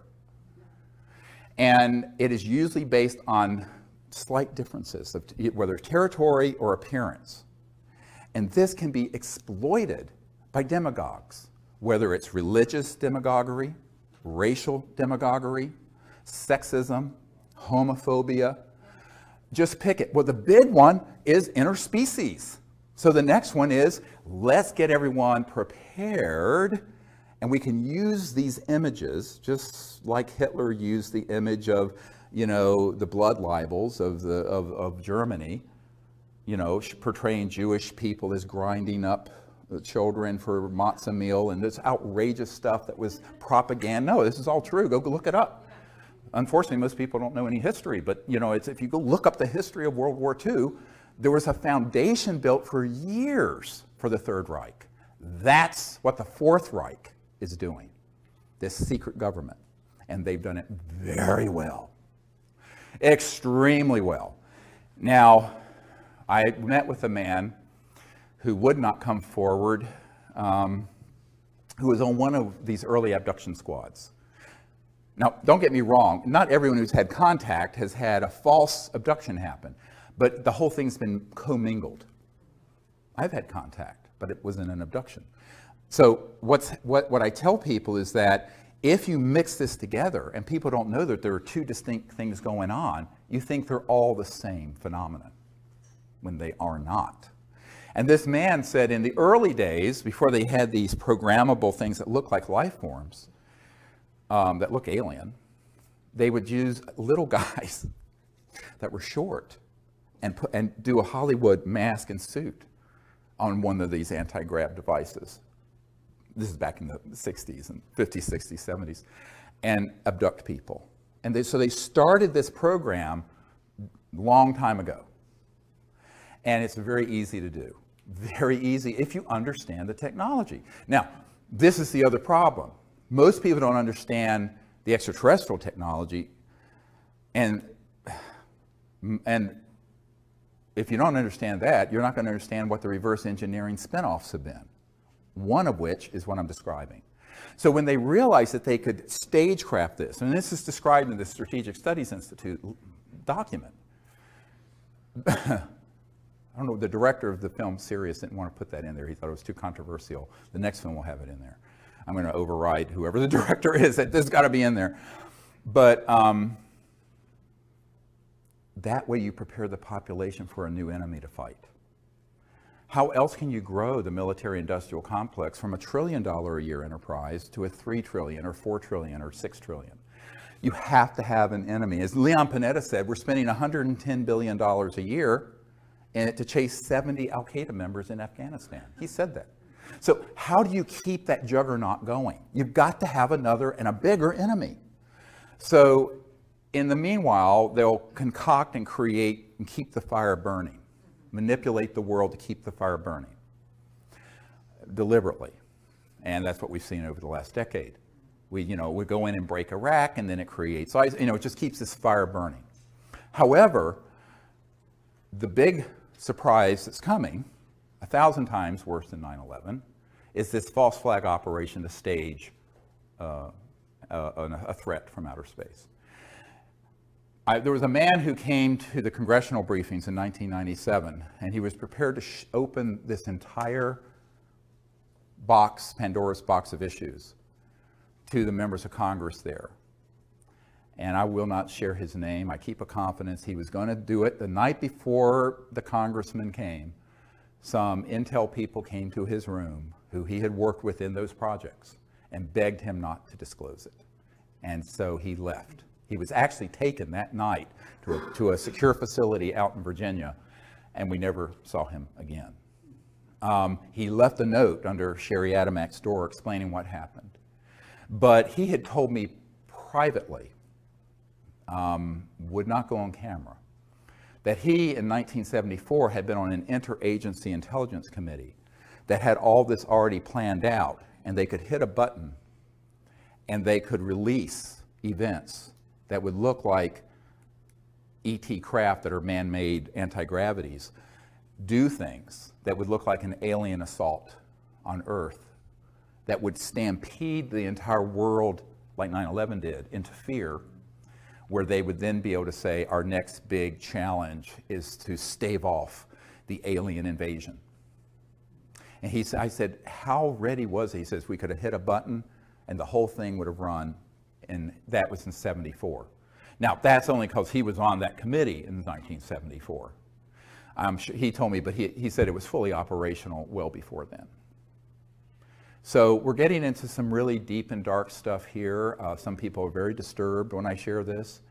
I don't think we have to, it's childhood's end today. You have to go into this with eyes wide open. And so one of my real concerns in putting together all the evidence and information I have on this is that then there are other people who are within the UFO subculture who will take the disclosure moniker and fold it into mutilations and abductions and evil aliens and this and that and the other thing. And I warned about this 10 or 15 years ago. And so it has come to pass. And I am very disturbed by it. It's the one thing that makes me want to shut down all my efforts. Because I don't want to hurt human consciousness more than it's already been injured. You know, my whole purpose is to help us get to a point where we become a peaceful planet that becomes interplanetary and interstellar. Not World War III that's interplanetary. But people who are not very nuanced in their thinking, or as Dr. Richard Haynes at NASA used to say, unselective filters, non-selective filters. They just let anything through and are not discerning, will take information and documents and witnesses and people I have and then fold it in to this other disinformation, and they do not have the discernment because they have not been at meetings with people from Pine Gap and Lockheed and the Cube. The Cube is the big underground facility that Lockheed Martin Skunk Works runs up in the high desert near Edwards Air Force Base. It's the state of the art where all these things are done. And at Dulce, which does exist, There's a man on my team who worked at Los Alamos National Labs as an engineer, senior guy, who knew a man who got on an underground connector going from Los Alamos to Dulce to work on these projects. Now, if you go to Dulce, there's nothing there because it's accessible only underground. It's accessible from Los Alamos, it's accessible from Nellis, and it's accessible from Edwards, all the way from Edwards, Air Force Base in the high desert of California. But these underground connectors, this is no myth. They do exist, and they're maglev, anti-grav, sort of, but they're underground. You go in one place, and boom, surface in another. Now, this brings up the question is, it's like the old song from the 70s, "Don't Be Fooled Again," or The Who, "We Won't Be Fooled Again." Will we? And I think that's the problem. Knowledge is the greatest purifier, it says in the Vedic and tradition in the Bhagavad Gita. So knowledge is key. We have to share this information, but we have to do it in a way that presents the full story.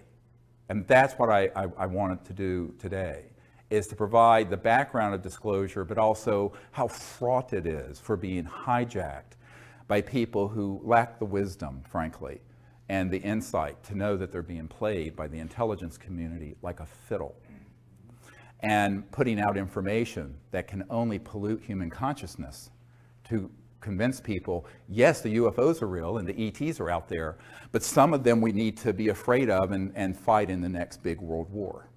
One person asked me once, how can you prove that all of them aren't hostile? I said, well, you can't prove a negative. It's axiomatic. But I was asked this at Wright-Patterson Air Force Base. Let me tell you a little story that very instructive. So we're there, and there's a colonel there who was in charge of this operation at Wright-Patterson, and Bruce Ashcroft, who was an intelligence officer, although he was posing as a public information officer. He's really Air Force Intel, a suit. And so my military advisor and I, and another man who'd worked for the State Department and who was also a naval intel guy, was with me. And so I went from the Rockefeller Ranch to Wright-Patterson Air Force Base, to this place where all this stuff from Roswell was originally sent. And we had this meeting because it was forced on them by the head of J2, the previous one I briefed, my people briefed, Tom Wilson, Admiral Wilson. And when we got in there, we basically said, we're not here to get information from you because we know what you have here. We've already penetrated what's here. We're here to provide information to you so that you do not interfere with what we're doing with the CE5 contact initiative. So civilians are not caught in the crossfire between you guys and what you're doing with ETs. That was the purpose of the meeting, remember. It's very high stakes. One thing I don't want to do is have a group of people caught in the crossfire. So not that the ETs would hit them, but our folks might accidentally, and we almost were hit at Mount Shasta a few years ago. Yeah, I'll tell you this story if you want to hear about it during the question and answer. But during this meeting, the colonel finally, at one point, said, well, how do you know that these intelligences from elsewhere aren't a threat to us? I said, well, sir, given the galactically stupid things we have been doing, chasing them, firing at them, developing laser, particle beam, and other weapon systems, and knocking enough of them down that you've been able to reverse engineer them. If they were hostile, and they have interstellar transportation technologies, it would have been point, set, match, over in 1945, about the time we developed the atomic weapon. The fact that you and I are having this conversation and breathing the free air of Earth is abundant testimony to the fact that they are non-hostile, even if they may not be pleased with our stupidity. Don't get me wrong, I'm not saying that these civilizations are altogether in thrall with what's going on this planet. Who would be? Take a look around. But if they were overtly hostile, it could be over in a nanosecond. Because let me explain to you what the technologies are. Okay, all of you have looked at video games and Star Wars movies and Star Trek and other rubbish. So, okay, Wipe your mind clean of all the rubbish that Hollywood puts out. Now let's get into some real science for just a minute. If you're going from one star system to another, I mentioned this earlier, you have the ability to create an electromagnetic field and go post-quantum, what Einstein called the spooky effect, where it's the same particle appears in two places at once, like that. And it has to do with non-locality in physics, the non-local cosmos, and other dimensions. But the power associated with that under a controlled circumstance is almost infinite. And if you were to take that knowledge and weaponize it, you could take a planet, target it, turn it into a pink mist floating through space instantly. It would not be a bunch of little laser guns going like this, like you're playing, you know, I mean, so if these civilizations have gotten here, by definition, they're interstellar. And if they're interstellar, they're transdimensional. And if they're transdimensional, they have technologies that would make our hydrogen bombs look like a Tinker toy. All right? And yet here we sit, notwithstanding the fact that we have been using electromagnetic weapon systems to target them and knock them down since 1947. The Roswell crash was a targeted electromagnetic switch that knocked two craft down. They actually collided with each other. One went down near Roswell, one continued and impacted near Socorro. This is in an FBI document where it talks about a new radar system, that's a euphemism, that was turned on, and these two ET craft hit each other, went down. I know men who have operated the state-of-the-art ones that began to be developed in the 50s and 60s. And now we're 60, 70 years into what are called scalar or longitudinal electromagnetic systems, which are sort of electromagnetic pulses that instead of having a wave like this, are point radiation. So they're multiples of the speed of light. And the scalar technology has been worked on for the better part of 100 years in some circles, but certainly intensely for 70. So we have used those systems to track and target ET craft since the 40s. So if they were in fact so hostile, we would have known about it massively. Now, it isn't to say that they may have interests that run counter to the dominant paradigm on Earth. But what's the dominant paradigm on Earth? War. The dominant industry of the world, the number one largest, is war making. And still is in 2015, when we should have had world peace 100 years ago with the League of Nations. So this is a big question. And so they may be viewing us a bit jaundicedly and cautiously. And as one British intelligence officer told me, when we detonated the first atomic bomb, a big red flag went over this planet, and it was like kicking a hornet's nest. They became very concerned that we were reaching very advanced technologies and science that was instantly being weaponized and being used against one another. And that meant that we became an existential threat to ourselves, and in time, we, humans, could be an existential threat to other worlds. So that's part of the concern, and it's justified concern, because humans don't have a great track record. Now, this is only because the good people of the world, I mean, most people on the planet are not wanting to blow the planet up. I lived in the Middle East for 3 years. Most people, Arab, Israeli, Christian, Jewish, Muslim, they just wanted to educate their kids. And I mean, if you get 10% of sociopaths who want to create trouble, your society is a wreck. And that's what we're dealing with. The good people have allowed the 10% or 5% of sociopaths and psychopaths to run amok, which is what happened with Hitler in Germany. So the good people have to find their courage. And that's our job, your job, my job. So I view this as something all of us have to do. It isn't, don't look to the President of the United States, as John Podesta said. And by the way, a little footnote on that, you know, people think his interest in this was recent. It wasn't. After we did the National Press Club event in 2001, he publicly came out in favor of disclosure. This is the senior advisor to the President Obama. And also, he was chief of staff for a number of years, 4 or 5 years, for Bill Clinton, during which time we were doing all this with this Project Starlight, which has been misnamed the Rockefeller Initiative. It wasn't Rockefeller's initiative, it was Project Starlight's initiative, frankly. So, but Podesta was always aware that, in a sense, what Truman and then Clinton said about the White House is that it's the crown jewel in the federal penitentiary system. That once someone is in that system, they're so in a box. And when he left the Obama administration recently, he tweeted out, which became this big uproar, about how one of his regrets was not being able to effect UFO disclosure. Now, some people thought it was a bit of a joke, but it wasn't, because there's a press conference in 2002, after we did our 2001 National Press Club event, where he talks about disclosure and needing to end secrecy and release the UFO files and information. But his interest goes back to the Clinton era, before, because he was chief of staff for Clinton when we were doing all this work, prior to what the public knows as the Disclosure Project. Does that make sense?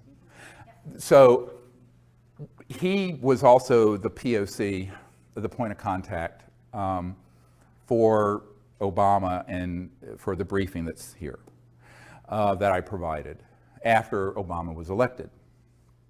And he assembled the Obama cabinet, did not immediately take a role in the Obama White House, but he put the cabinet together. He was the head of the transition committee between the election and January 20th, when Obama was inaugurated in January 20th of 2009.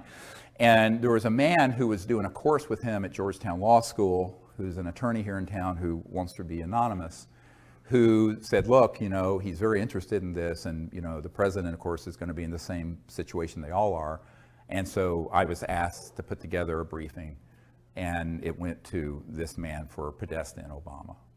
Because Obama was, you know, looking to John Podesta as sort of his secrecy guru, because he had been a senator from Illinois or someplace for a couple years. He didn't know anything about all this. And he wasn't going to be told by his CIA director, Leon Panetta, because I sent this same thing to Leon Panetta, because he didn't know anything, being CIA director. So that's kind of my role, is to be the bridge between this unacknowledged world and that world when I'm asked to do it. And it continues. So last year, I was, about a year and a half ago, I was in Australia on an island with 120 world leaders. I was asked, the year before that, it was the Director of National Intelligence, who had just retired, who briefed them. And 2 years before, it was Bill and Hillary Clinton. That year, it was my turn in 2013, and I presented all this material to all these people in the world. So I continue to do this, and then my wife and I will send out packages of disclosure stuff to colonels and people in Switzerland and people at Davos, and, you know, it's this whole networking thing. By the way, that's where your tuition is going, because these things are very expensive to do, and we have no funding and no staff. Emily and I, just with some volunteers, do all this. Now, one of the things that you have to understand about these leaders in the world is that most of them are just agog when they hear about it. They go, oh, well, I'm Minister of Defense of Australia or whatever, and I've never heard of any of this going on at Pine Gap. And they're not lying. I said, well, no, you wouldn't. So it's sort of an unenviable thing to have to do, because I'm really the deliverer of very bad news. To have to show it to someone that powerful and say, by the way, here's what you don't know that you're being lied to about.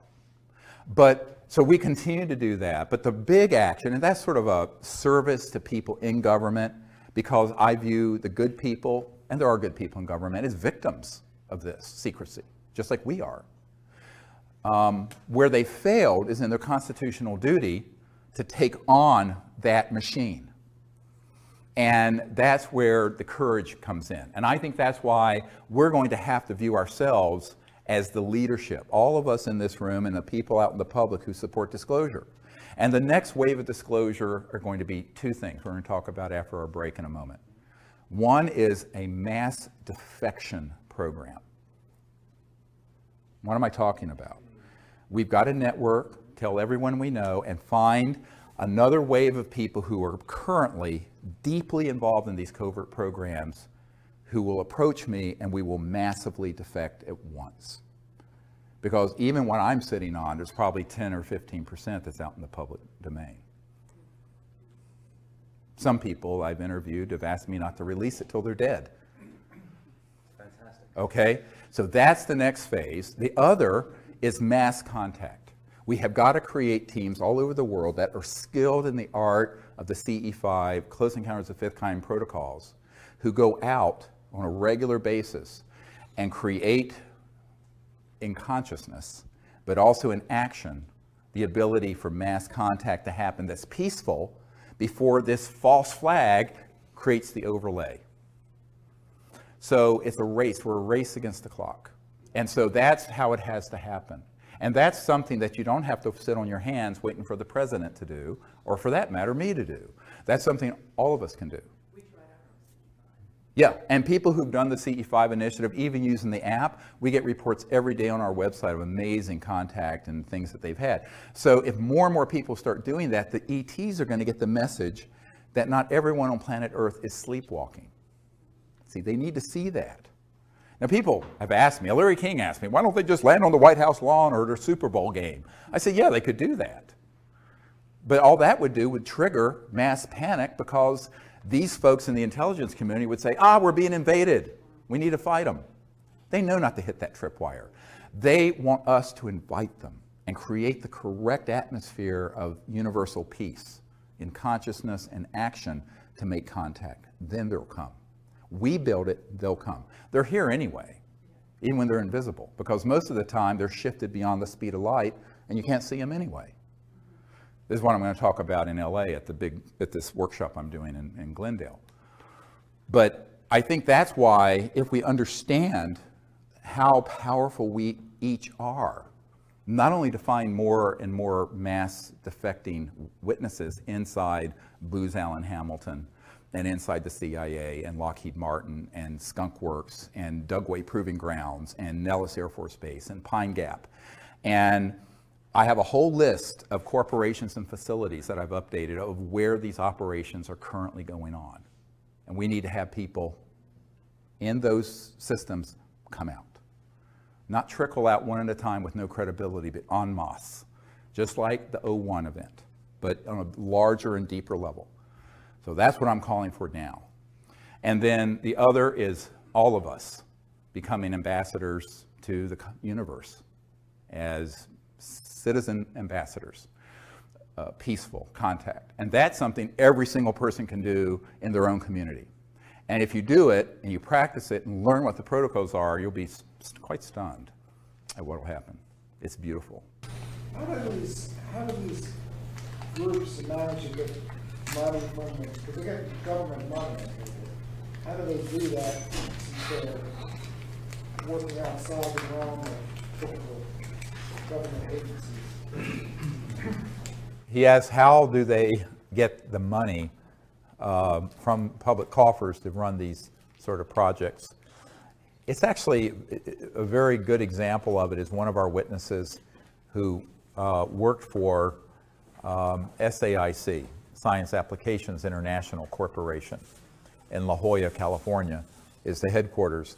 And this is one of the crown jewels of the contracting entities that deal with this issue. And SAIC deals with many issues, but they sort of have companies within companies within companies. That's the way it's structured. And this particular witness, who's one of the Disclosure Project witnesses, was a woman who had been recruited to work for the company. And she was in a program that basically was a room and a bunch of file cabinets. And what she did, they took in millions of dollars based on a grant and or a proposal for funding research. It went into their office, went out the back door of the funds to a black project. And what she and the other people in the office did was gin up reports that would go back to the government and to the auditors that were completely bogus.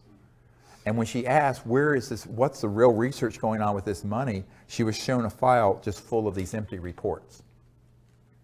So obviously that's fraud, but that is how they work. So For example, the B-2 stealth bomber might cost a few $100 million actually to build. They tell the Congress they cost $2 billion apiece. Well, the other missing $1.3 billion goes into the EMGs, the electromagnetogravitics or other unacknowledged special access projects. So this is sort of just the way it is done. And because of the nature of top secret compartmented, top secret TSSCI, top secret special compartmented intelligence, when you get to the unacknowledged level, nobody unless you're in that compartment, you're not going to report anything out to any external person. I don't care who it is. Certainly not the Congressional Budget Office or the auditors at KPMG or whoever it is. They just don't report it out. It'll be reported out on these phony things. And this is why when Rumsfeld said there's $2.3 trillion unaccounted for, I mean, again, this was not a flaming liberal. It's not Abby Hoffman saying this. This is the Secretary of Defense for George W. Bush and Dick Cheney saying this. So if you don't believe me, maybe you'll believe him. And that it's just unaccounted for. But that's how it's done. This one little example. So a lot of it is kind of overbilling and overcharging. You hear about these massive costs, 500% cost overruns, 1,000%. Well, it's not cost overruns per se. Part of it is that it's just going into a black project and being diverted. But not just Department of Defense and CIA. I have people who worked with the first Bush presidency, Bush Sr., who said that they were pulling money out of HUD, Housing and Urban Development, and other agencies that would be things that were inflated prices that would then be siphoned off into black projects. And that is done routinely. And so now there's another way of doing it. I don't know if I should go into this or not. This is this is the dark end of it. Okay, so one of the meetings I had was right after we did the meetings in 1997 for members of Congress and for Admiral Wilson at the Pentagon, the J2, head of intelligence joint staff. I had a meeting with a former member of Congress and a senior executive with SAIC at Crystal City here near National Airport at this former congressman's condo. And this congressman had been for many years sort of a consigliere to George Bush Sr. And he said, "Do you understand how dangerous this group is?" I said, "Yes." He says, "But do you understand where a lot of their funding comes from?" I said, "I have a very good idea. Where are you going with this?" And the SAIC executive had recently retired and moved out of the country to France. And both these people asked me not to disclose their names, but this has put me under sodium pentothal. I'm telling you the truth here. They said, "Well, we use these anti-grav devices, and they launch wee hours of the night from various places, and they move billions, hundreds of billions of dollars worth of clandestine drugs and armaments around the world." And he said there is one group that is involved, it's like a small army, he said, of people of 8,000 men that have been involved in just moving contraband around the world because it's all cash and it's untraceable. And we have killed 2,000 of these men for minor infractions of security.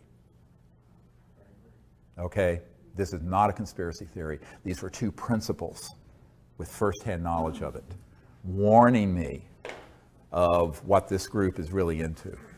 So one of the reasons, therefore, fast forward to another problem. If the drug war has been created so that by making it illegal, it not only keeps it criminalized, but it creates a domain where so these super black illegal operations can kind of pluck the low-hanging fruit and have a very large, I'm talking hundreds of billions of dollars of funding by being kind of integrated with these criminal enterprises. You know, now I'm not in favor of drug use, but I think it should be completely legalized for that reason. And that would just suck all, it won't be. Now, they'll wrap themselves in morality and public health and all this other stuff. They could care less. I mean, you know, any kid, any middle school kid can go to anywhere and get any drug they want in the DC area or even out in Virginia in the rural area I live in. It's so that it creates their own little monopoly, and it does. And this is not a conspiracy theory, because I have met with the principals who were involved in those operations. So that's another source of funding. Now, there's another source of funding. So we have the black budget of the United States government, 100, 200 billion a year. You have this clandestine and very dark criminal enterprise running drugs and armaments. And then you have another source, and that is, I call them the corporate spin-offs. Pieces of junk like this. The technologies at Murray Hill facility, AT&T in the early days, Bell Labs, Lockheed. There's a lot of technologies that have been spun out of, as Colonel Corso said in The Day After Roswell, that were studied that have made their way into the public by studying extraterrestrial materiel that have come from our downing of these aircraft, spacecraft.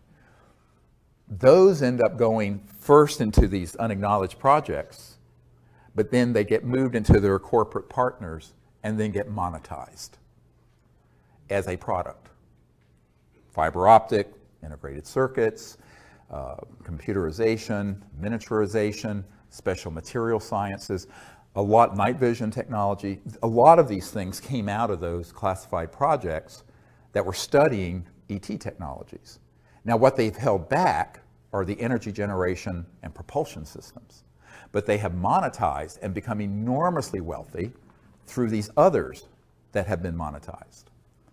Now, we, the taxpayers, have paid for that research, but it ends up getting a patent and gets spun out as, look what we invented. Now, most people, you know, and it's interesting that this guy named Thiel, who was one of the co-founders of PayPal, I believe, recently said in an interview with Fareed Zakaria on CNN that there has been no real discoveries and progress technologically in 50 or 60 years. And this was on CNN. It still takes you the same amount of time to go from JFK to Paris now as it did in 1964, 50 years ago. And that basically what we've done is sort of tinker around the edges. Now, I know people, when they hear me say this, the people in Silicon Valley and who think they're high tech with this, I mean, we had telephones 100 and some years ago, so are just like appalled. I said, yeah, but the internet was developed by DARPA, the Defense Advanced Research Projects Administration.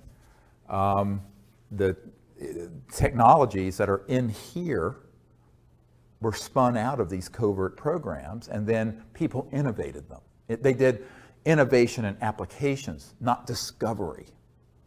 So, and if you come up with a fundamental new discovery in science and technology that is really disruptive, i.e. free energy or something like that, it will be confiscated, either under a national security order or if it goes through the patent process through the patent law provisions for seizure.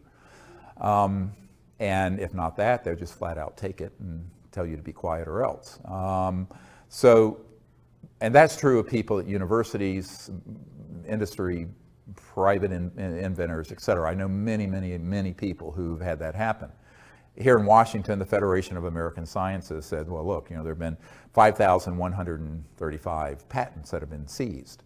Well, the reason for that is that the things they don't want out are things that are true breakthroughs. So if you look at our society, Yes, we have an internet and you have an app so you can go find your restaurant you want to find instead of looking through the yellow pages. But it's just the yellow pages is digitized. It's no big deal. We're still running this thing and all the lights in this building off a coal-fired power plant from the 1800s. Your car is the same engine Mercedes had in the 1800s, internal combustion. The jet engines were developed in the 30s, invented. Rockets, 40s. Atomic power, 1945. No real fundamental breakthroughs in science and technology since then. And that's what Thiel was saying, Thiel, the multi-billionaire. And I think it was sort of an astonishing statement for a lot of people, but he was being honest about it. So, but there has been monetization that way, which has created enormous revenue for a lot of these corporations. What do we have in any of our encounters with medical technology that's been sequestered? He asked the question, what do we have that has come about through some of these research projects and encounters that are medically related? A lot. My understanding is that if the technologies that deal with regenerative capabilities exist, transdimensional, that are sequestered, where you could actually regenerate spinal column or a severed limb and nerves, things of this sort, cancer, other diseases. But the problem is those use technologies that are transdimensional. What do I mean by that? They use subtle energy technologies that aren't just kind of like acupuncture, but I mean that are, you know, electromagnetic systems that are very, very high tech. Almost like in Star Trek where they wave a thing, you know, but that would actually work reliably. But there too, I mean, you're talking about hundreds of billions of dollars in pharmaceutical and conventional medical. There's agribusiness, medi-business, military-industrial complex. A lot of toes would be stepped on. But also, more importantly than that, is that if you open a window into an application that's medical related to these technologies, people are going to see the energy implications of it. And with that, it's goodbye oil. It's goodbye coal. So they've been sequestered for the same reason the energy and propulsion technology. Yes, I understand from men and women I've worked with that there are amazing technologies that relate to medical systems and curative and reparative, regenerative technologies that are trans-dimensional electronic systems that would just blow your mind. Yeah, and so unfortunately, you know, in a sense, our medical system is sort of Stone Age from that point of view. But there is medical information that can help. Yes, there's medical information that can help. And one of the things I've said, there are multiple, look at this whole issue of disclosure. First, there's the basic information, we're not alone in the universe. Then there's the fundamental technology, energy, propulsion. And then there are all the ancillary or associated technologies, you know, medical, environmental abatement. Ken Shoulders, who was a scientist, discovered charged clusters that would, under right conditions, neutralize radioactive material. So you could take all the radioactive waste in the world and neutralize it. This was proven. And the Department of Energy was going to fund the next level of it, and the people in this cabal circled their limousines and said, no, you will not. Because it was pulling energy from this quantum vacuum 0 point to do it. I know the people who are part of that initiative, all of them. So there are so many spin-offs and benefits of disclosure of this central issue, but that's the reason it's secret, is that the implications are so huge. It's not just the energy sector or the transportation sector. It's the medical, it's the pharmaceutical, it's all of it. But, you know, would 99.999% of humanity benefit if it was used peacefully? Now, there's a big caveat. If it was used peacefully, yes. The bigger question becomes, as a colonel who was in charge of future technologies for the Air Force, and I discussed here in DC not long ago, what if they're weaponized? I said, well, they already have been, haven't they? But they're covertly weaponized. But what if they proliferate and are weaponized? So this gets into sort of the larger question, evolutionary question of, Are we willing to go forward as a peaceful civilization or not? Because we are at a crossroads where if we don't go forward peacefully, we won't go forward at all. And it's not world peace, it's universal peace. It's interplanetary. So one path leads to, it's like the Hopi line or the Hopi prophecy rock. One line leads to termination and the other one leads forever out into the future, into the stars. We are the last generation to make that decision. We don't have another 100 years. So that's why this is so critical. It's why I left my medical career to work on this, because I came to realize, once I realized what was behind the secrecy, why it's so secret, that it really doesn't matter. I mean, yes, I can save one life at a time in the ER, or maybe 3 or 4 when I'm really busy, but I used to have to run multiple code blues. Code blues when your heart stops. But now we have the responsibility of the earth and all of her children for the next thousands of years in the balance, hanging in the balance. So humans have been trying to make this transition for a very, very long time, and it keeps getting thwarted by, let's say, call it special interests, people who are hell-bent on maintaining the status quo of the financial system, the political system, whatever it is.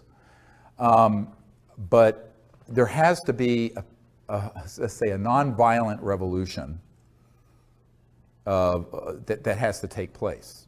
I'm not a violent person, but I don't think you let these the sociopaths who have another agenda to continue to call the shots as they have for the last 100 years. We have to have the good people step forward. Most people, though, who are nice are too nice. And one thing that I found very early on in 1992, when the head of Army intelligence threatened me, I said, basically, screw you and the horse you rode in on. You get in my way, you'll be in Leavenworth Federal Penitentiary for the rest of your life, because I've got witnesses and documents that involve you in covert illegal projects back when you were a young officer. And he went, oh. I said, you want to get on the dance floor? Come on. Yeah, I've got a lot of stuff that, so, but that's, you know, I mean, so that's ugly, perhaps, but, you know, you're not going to threaten me and get away with it. But I think that most people, here's one of the problems, is that people are either too nice or they don't have the courage. Like so many of the technologies that I know are held by people who are out there that we've met with, who could bring out these technologies. The first time someone comes up to them and goes, boo, they put their tail between their legs and they run. They're not willing to take the risk. Now, you have to be willing to take the risk, including losing your life, or you can't go anywhere with something like this. Or if they know they can put you on the run with the least little threat of defaming you or threatening you or what have you, they know they've got you, because that's what's going to happen. So the currency the only currency that matters, you have to know about this, you have to have the vision of what to do, there has to be a certain fund of knowledge and intellect, is why I'm sharing. But when push comes to shove, how much heart, courage do you have? And that's true of these medical technologies, it's true of the basic energy technologies, and it's true of the state of the world. So we have to find our hearts, we have to find our ability to come together so that the good people of the earth prevail over these sociopathic folks who have a eschatological agenda, who love, you know, sort of endless war and have the sort of the crescendo happen with some sort of bizarre, you know, Armageddon type thing. Now, of course, if they keep fooling around, they may get their wishes, because the earth isn't going to be able to endure 7 billion people living like we do indefinitely. I mean, we have both polar ice caps melting, and the equilibrium of the earth is becoming, including the magnetic field, increasingly unstable. So this instability is going to increase and not decrease if we stay on the path we're on. It's like the old saying, unless we change directions, we're likely to end up where we're going. Yeah, regarding disclosure, do the issues of free energy technology and such. Is this the proper picture? It seems that the direction really of disclosure, looking down the road, is one of greater consciousness. Is that true? Right. Right. That's what you're really looking for. Well, yeah, he's asking, is the big picture about disclosure is greater consciousness. It's not just greater, it's the correct consciousness that can support a peaceful application of this. And also a new way of, as Einstein said, no problem is ever solved by the consciousness that created it. And the problem of endless war and the problem of taking every advance at technology and turn it into a new type of club to hit someone in the head with, this is a big problem. And as this colonel in the Air Force pointed out, these technologies would enable someone in another country to deliver a payload in less than a second from the Middle East to Washington. Think about it. Okay, so all technologies can be weaponized. Now, in covert programs, they already have been. But so on the one hand, we have to acknowledge that there's this secrecy. It needs to be overseen properly. But the disclosure is when the work begins. When this information is fully out there, including the technologies beginning to come out, we're going to have to completely change the way the world thinks and works. Now, it's going to have to be a world of collective security, where if there's anyone, anywhere on the face of the earth, that weaponizes and tries to use these technologies for harm, they are stopped by all means necessary. And I mean all means necessary. Could we do it? Yes. Now, do we already have the means to monitor and enforce that? Yes. Why haven't we? Because they want to subvert world peace by keeping endless war going. Because war, for the recorded history of the human race, has been the central organizing principle of every city, state, and nation. And they don't know what to do. How do you organize people if all of a sudden there's world peace? So, an interplanetary peace. So, I always point out, we don't want to have a unified, peaceful world in order to have interplanetary war. Now, this is the going backwards a big step, not forward. So, but that is the biggest jump in human consciousness we've ever seen. And it is a spiritual and social, psychological issue more deeply than it is a technological or information one. Absolutely, 100%. Yes, sir. There's so many people now worldwide working on zero-point energy. It almost feels like the genie's out of the bottle, and the forces to be cannot possibly contain all of them. What is your view? Are any of them close? Yes, so there's so many people working on zero-point and similar approaches, and the genie's getting out of the bottle. Can they contain all of them? And is anyone close? Yes, they can contain them. And yes, there are people close. In fact, there are people who have them. Let me give you one example. We believe there's a fellow named Rossi in Italy who has a device that generates apparently over unity excess energy and heat. Although no one knows the mechanism of action, he's keeping it a trade secret. Very big and probably fatal error. The people I've met with who have developed these systems have all either taken it to their graves or had them confiscated before they can get out to the public significantly because of some central strategic errors that have to do with the idea that they're going to be able to handle that technology like you would a new app or a new Silicon Valley computer system. When you're dealing with something like this, it has to be done completely openly, open source, and you have to have millions of people know what's happening in real time. Stan Meyer took his knowledge to the grave. You know, if you look at the workshop I did about a year ago here, is that there have been literally hundreds or maybe thousands of people who have discovered this same effect, and they've all made the same set of predictable errors based on their handling the technology as if it were conventional technology when it is not. And so I would say, yes, there are people out there who are working on it. Some, I believe, have. I have a friend at Stanford University who knows a man at the National Security Agency who confided that they're tracking what Rossi is doing very carefully. which indicates to me where there's smoke, there's fire. If Rossi's listen, heads up. So, but strategically, tactically, and strategically, he's handling it in a way that guarantees failure. Because by keeping it tightly held, coveting, trying to keep it secret, overly concerned with monetizing the technology instead of getting it out, he is going to step into every booby trap that's been set out there. And the chances that it will make its way out to the public is infinitesimally small. And that's not just true of Rossi's technology, but of every other person who has that same idea. Again, it's because the system exists to hoover up, suck up all those technology and sequester them. Now, I just recently learned in the last couple months of a man who was working with a group of investors who was funding a man up in New York at a university, a professor, a physicist, who had discovered how to take just natural gas and burn it so there was 0 carbon and 100% utilization. That technology was going through the second round of funding and was bought out by a division of the Army and black shelved. This is fairly recent. There was another technology he was working on dealing with batteries. And as you know, like Tesla Motors has like 900 pounds of lithium batteries in that car. It's a very inefficient system.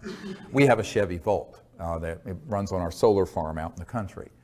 But it's incredibly backward technology. And a group had developed a battery that was, instead of 900 pounds, 100 pounds that would charge in 15 minutes.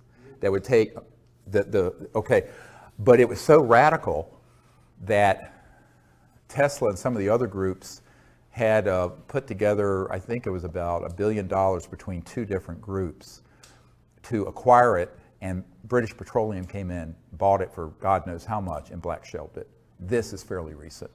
So these are not conspiracy theories. This happens every day.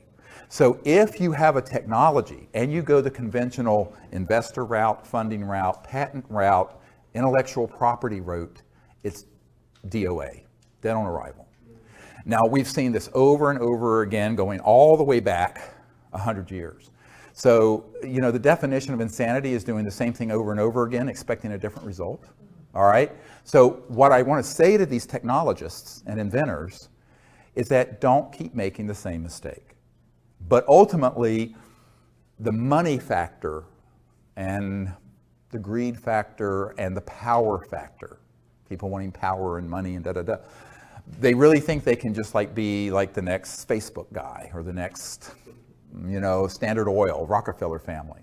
That thinking is what ends up being their Achilles heel. Because ultimately, it ain't gonna work that way.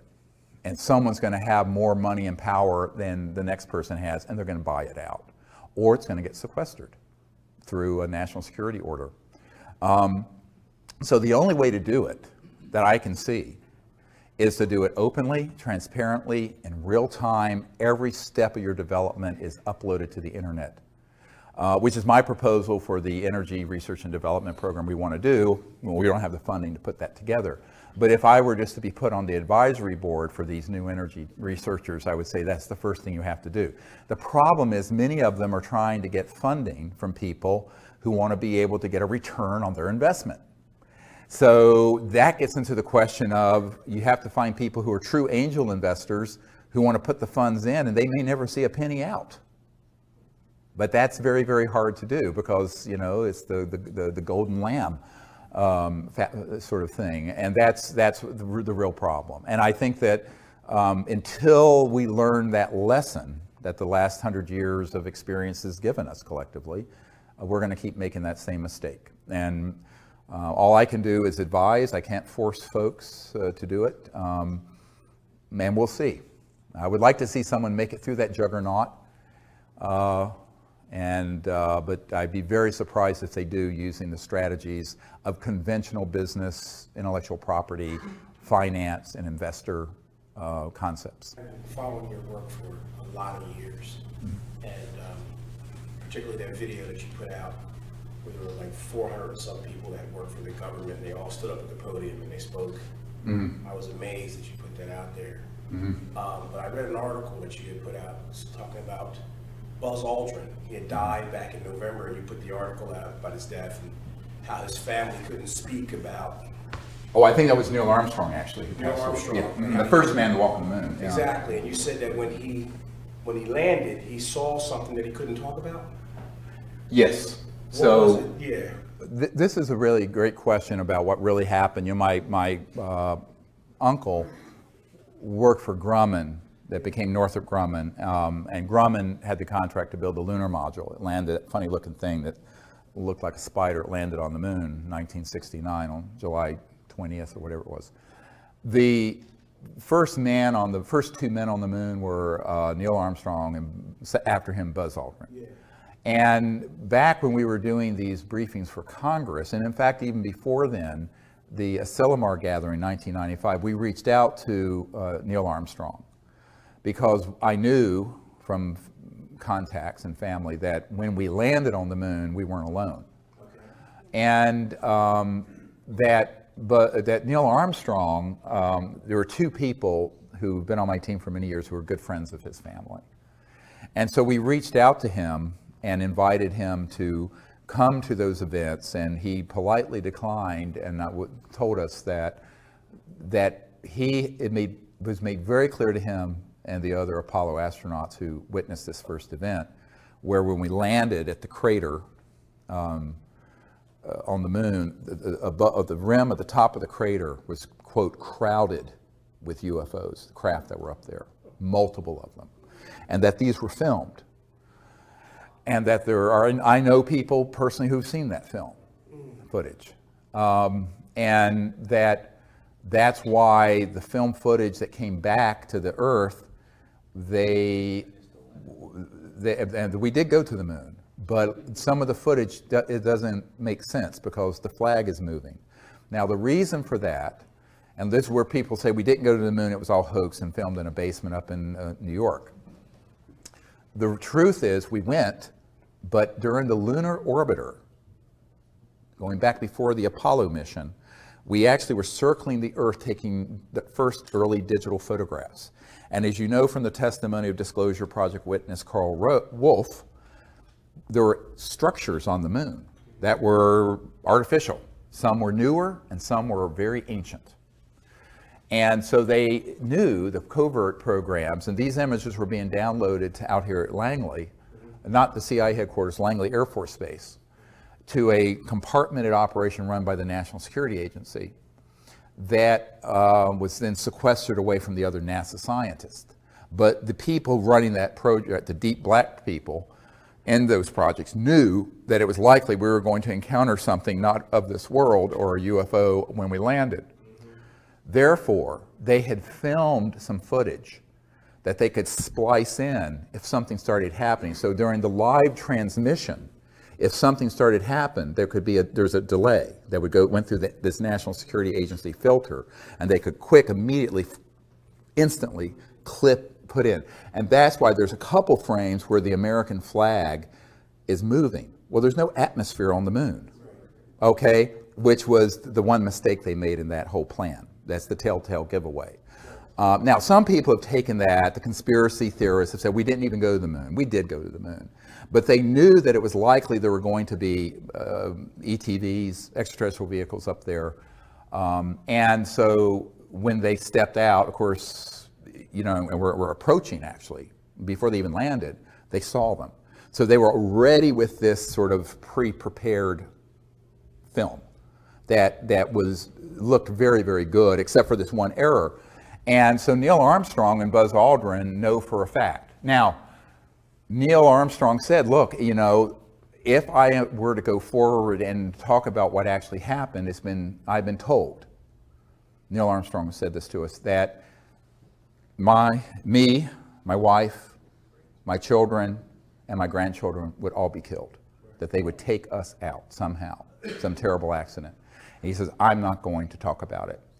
Now, Buzz Aldrin has just basically, he sort of had a nervous breakdown after this and was actually at an Air Force facility. I know a man that was there with him, and he confided that this is also what happened. I also know Buzz Aldrin's sister, who pulled me aside and says, yes, you're absolutely right. That is what happened, but it's not my job to out Buzz Aldrin on this. If he's ready and he's able and allowed, he will speak about it. But you have to understand enormous pressure was put on these men never to speak about what actually happened. Can we speculate on whether those ships came from here or from there? And this is the follow-on question: were those ships that were around the moon at that time in 1969 extraterrestrial or man-made reproduction vehicles using anti-gravity? I don't know. It could have been either. But I think probably they weren't ours, only because those folks would not have wanted to risk exposing that they were there with cameras rolling. Okay, because that would have, of course, ended the fact that they have these secret aircraft, a secret space force. They would watch TV and knew there was a space shuttle. So that's one of the problems. That's, you know, I've thought about it, and the answer is I don't know, but from a logical point of view, I doubt it was ours. Okay. Now, you know, one of the things that Neil Armstrong was overheard saying, and this was reported in Timothy Good's book, Above Top Secret, is that Neil Armstrong stated that we were essentially warned off the moon. That, in other words, these civilizations did not want us going to other moons or planets to colonize them with the consciousness of nationalism and the Cold War. Because remember, the Apollo project was really a proxy for the Cold War. The United States was in a complete panic when Sputnik overtook our space program, the Soviets. And so the race to the moon was part of, and always was part of, the military competition between two huge superpowers, the old Soviet Union and the United States of America. And so when we went there, but we went there not as a peaceful world civilization, but as a competing Cold War effort that were armed with thousands of thermonuclear weapons, hydrogen bombs, pointed at each other. That was not the consciousness that the ETs want to see us going into space with. They want us going into space with the consciousness of peace and cooperation, not militarism and war. So that's sort of your, let's say if there's an entry ticket to space exploration, that's the main one. And we haven't quite reached that point, have we? So I think that's why Neil Armstrong said, I don't know what was said or done, or what was done by these craft, but he said it made it very clear that they weren't real happy that we were going there in this way. And that's, in my opinion, why we wound down the space program to the moon. You know, my uncle was involved with this, and there was all kinds of plans to put colonies there and buildings and have, you know, people living in sort of like domes like they have out at the biosphere in Arizona and what have you, and all that was shut down. Now, the excuse they gave was budgetary cuts, but I don't think it was budgetary cuts. I think it was because, you know, it was quite clear that we were going out there immaturely as a warring civilization and not as a peaceful world civilization, which is the requirement. Yes, ma'am. But Kennedy had talked to the Soviets about going jointly. Was that a peaceful thing together, or what prompted him? What did he know, or what was behind his question? Because he took a lot of flack. Yeah, Kennedy did want to do an international, from the beginning, space program. And, you know, when he was assassinated, Khrushchev wept and stated, now we will not have world peace.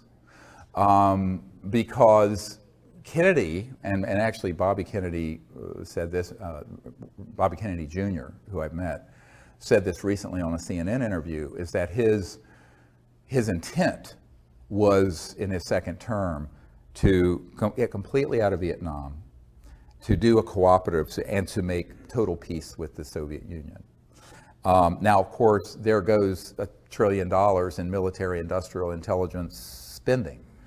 And they were not happy about that. He was also going to disclose this UFO issue. And I think there were a number of reasons why, you know, he was just not willing to succumb to their view of how the world needed to progress with endless conflict. And that's why there was no second term of Jack Kennedy, in my opinion. Now, from what I know, and this is also somewhat corroborated, although in a bit of a titillating way, with the document I got from the National Security Agency contact I have. That's the Marilyn Monroe document. And in the Marilyn Monroe document, it's a top secret document that was handed off to me, never declassified, authenticated by a man who used to be General Odom, O-D-O-M's right-hand guy, who was National Security Agency head for years. And in this document, it was a wiretap summary that the CIA wiretapping a bunch of people, but mainly Marilyn Monroe, who, as you know, had an affair with Jack Kennedy and also with Bobby Kennedy. And they knew it was coming too public, and so in 1962 or whenever it was, they cut that off. And she was furious, so she was calling up Bobby Kennedy, this Attorney General, and an art dealer named Rothberg in New York, and other people, saying that she was going to hold a news conference to tell Jack Kennedy, to tell the world what Jack Kennedy had told her about, quote, objects from outer space that were recovered in New Mexico in the 40s, clear reference to Roswell, as well as some other matters. That wiretap summary is dated the day before they found her dead. Now, when I brought this up to, there was a famous actor and singer named Burl Ives, who used to be on our executive committee, and he was friends with Marilyn Monroe and Elizabeth Taylor. And Burl Ives, when I showed this document to him, he says, he just held his head. He says, we all know Marilyn was killed and that it wasn't an overdose. We didn't know why. And he was a 33rd degree Mason. Burl Ives was. He has a room in this building next door, the big 33rd degree Masonic temple next door. And I said, yeah, well, Marilyn didn't know what kind of big toes and big gorillas she was stepping on. But of course, the whole world would have covered that press conference. It would have been sensational. And so Marilyn Monroe almost certainly was assassinated because she was going way too far off the reservation. And this document has the proper project code names and code numbers for that era. Project Moondust, Project 46, some of these key project code names and code numbers for the early 60s. I have that document. It's in my first book. It's there for anyone to read. It's explosive, and it's dispositive, actually. But unfortunately for Marilyn Monroe, you know, she didn't realize that this was non-trivial. This is not a trivial thing to hold a press conference, a person of her stardom in that era. I mean, she was huge, talking about these specific issues, because she had learned that apparently in pillow talk with Jack Kennedy. And so it cost her her life in order to keep that quiet. Well, I was wondering, the organization is an invisible organization that more or less runs the whole thing. Mm-hmm. If you were going to put a face on it, or an organization, do they hold regular meetings, or how do they operate? They have to do some kind of thing right now. Very good question he's asking. You know, this group, Magic Control, the Majority Committee, Joint Intelligence Committee is what it is called. That's where MAGIC comes from, M-A-J-I-C. They do have meetings. It's actually transnational. There are people from other countries involved with it, not just U.S. Always has been transnational. The U.S. is key because it's the economic and technological powerhouse, but Great Britain is also very important in all this. And you know, there are various people who have been on the senior committee, such as Admiral Bobby Ray Inman. I know for a fact he was the head of the National Security Agency. Prior to that, he was Deputy Director CIA, and then he became a board member of Science Applications International Corporation. So I know a number of the people. I've met with some of the people who are on this group, including people who are deep cover in the CIA and elsewhere. And former members of Congress and other SAIC executives I've met with. But, you know, it's also very compartmented. So in other words, you may have 200 or 300 people in this group that are the sort of committee, but even within that, it's a pyramid. And there are there's compartments within it. Not all of them know what is everything going on. It's not like it's an all access pass. And some have gone rogue, splintered off and kind of gone rogue, even within the rogue, rogues of the rogue, if you get my drift, which is why it's so dangerous. I could draw a whole diagram of it, but you can kind of imagine some of the key people. More recently, General Michael Hayden has been involved with that committee, who had been NSA head and CIA director. So some of these people are known in the public, most aren't. And what I would say is that a lot of the folks who are in the corporate contracting world, what's called WFO, work for others, contracting, are key to this. I remember years ago, right before I was going to have the meeting with the Clinton CIA director, I was in Arizona at the Wrigley Mansion, the Wrigley chewing gum people, but it had been bought by Jordy Hormel of the Hormel Meat Company. And there was a man who was a member of this MAGIC, this MJ12, they used to call it, group. And he asked me to come to the mansion late at night, 10, 11 o'clock at night. I went there, and it was Jordy Hormel was nowhere around. They were just using the facility. And this was a high-tech digital guy, and who actually moves around in the UFO subculture. And we were at this table. It looked like a big conference table, and all these suits were there and people. And they were basically, telling me that I was barking up the wrong tree, meeting with the CIA director. And this man pulled me aside, and he said to me, the CIA director and president doesn't know about this, and they're not going to know anything about it. If you want to know about what's really going on, come talk to people like us. And it was a whole room full of folks like that. Spooky. And then it was interesting because, a couple years before, the former head of Army Intelligence had offered me $2 billion if I would stop doing what I was doing, close my operation, and join his group. He had a $2 billion slush fund out of Eastern Europe. And I said, no, thank you. And that was when $1 billion was a lot of money. And when I refused, and he went to my wife, tried to convince my wife that I should do this. But this was 2 years later, and this guy said, you know what? This is how they operate. We checked you out. You're a doctor. You have really good credit. Take out all the credit cards you want, and you can run all your operations, max them out each month.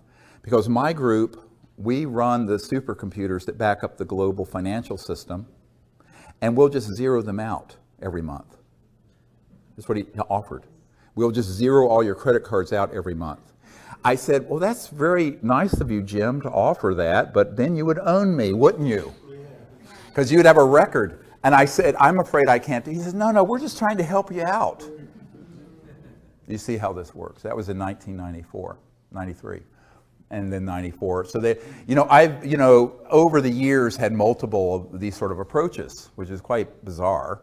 And you couldn't make this stuff up. If you put it in a movie, people would think it was fictitious. But it is how they operate. So the corporate and contracting end is really a lot of where the action is with these large corporations and their compartmented groups. And then within certain agencies, there are select folks who are on this committee. So it's not all one thing, but they do have meetings, and it's evolved over the years. My understanding, I was told this some years ago, that about 70% of that group favors what I'm proposing. But the other 30% who are the really violent ones are opposed. And they don't mind killing one of their own, like Bill Colby. Bill Colby was in this group. He defected, but he did it alone. And he was going to make a run at the crown jewel of what they were keeping secret, and that's the energy technologies. And that, as I mentioned, that week they found him floating down the Potomac River. So, and I think that was in 95 or 96, but, you know, I think this is why, you know, I've had some very tragic things happen in my life, if you read between the lines, and that's why I decided I had to find other ways of doing this where we don't increase this body count. Yeah. Yes. Okay. First thing, sorry about my terrible accent. No, you're fine. Okay, so this is an important and personal question for you. How the ET choose you and how they decide you are the right person for making contact. And if that happened and they contact you after that, what to do? She's asking how the ETs choose, not me, but you, a person in general, to make contact. I think that there's a saying that's been, I think, inappropriately translated. Many are called, but few are chosen. I think it really is supposed to say, many are called, but few choose to answer the call. And so I think that there have been knocking on our front door and our back door and our side door for a very long time, these civilizations.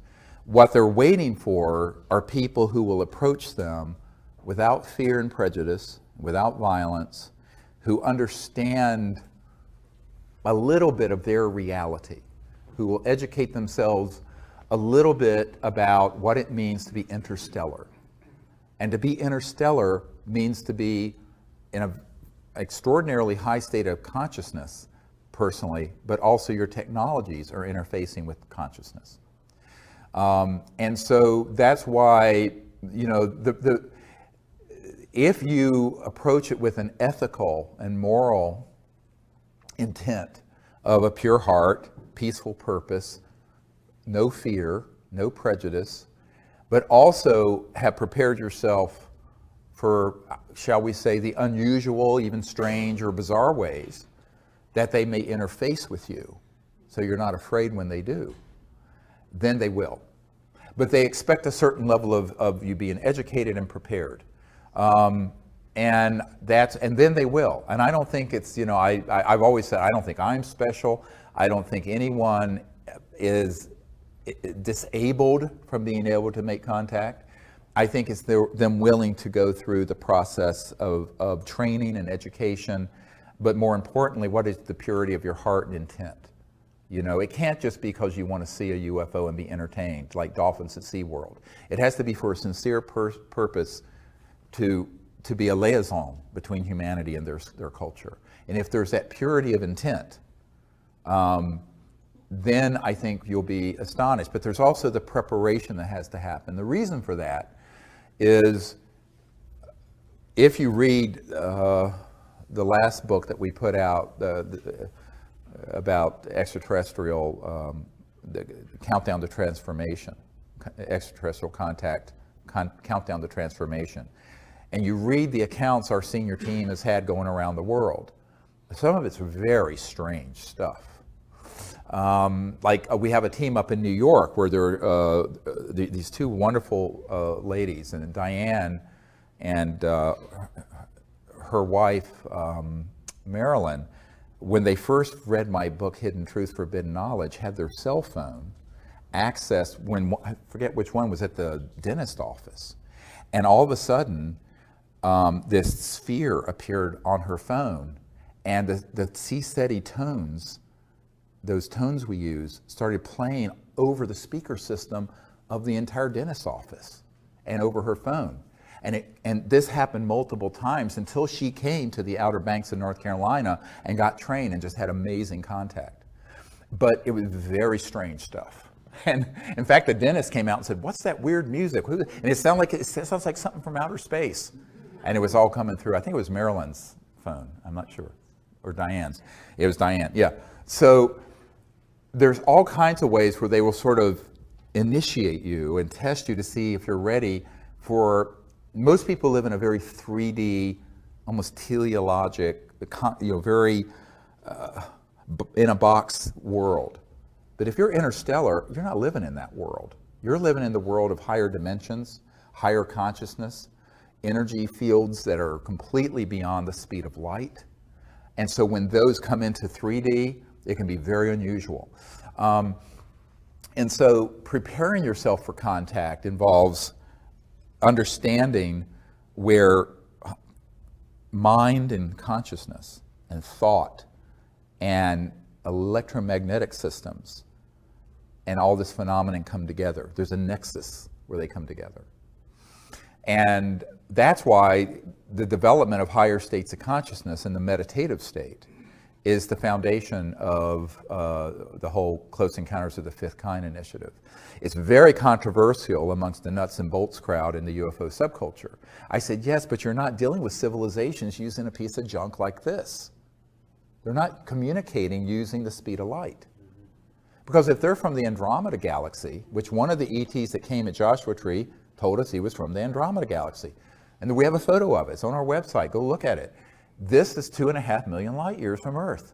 At the speed of light, it would take 5 million years to get a signal from there to here and back. 5 million years. Homo sapiens haven't been on Earth for 5 million years. So now that means that they're using technologies that are trans-dimensional, going beyond the speed of light, and which also, it so happens, interface with thought forms, energy fields that are in the realm of the thought. What used to be relegated to the mystics, but now is something we have to accept as the real science of the future. And so this is where the science of consciousness and the science of transdimensional and interstellar technologies are going to have to come together, which is actually my first great love. This is actually what got me involved in all this, because before I was a medical doctor, I'd had a near-death experience, and I had this, even though I was raised an atheist, I had this experience of the unbounded being, and it was beautiful. It was a God consciousness experience, for lack of a better word.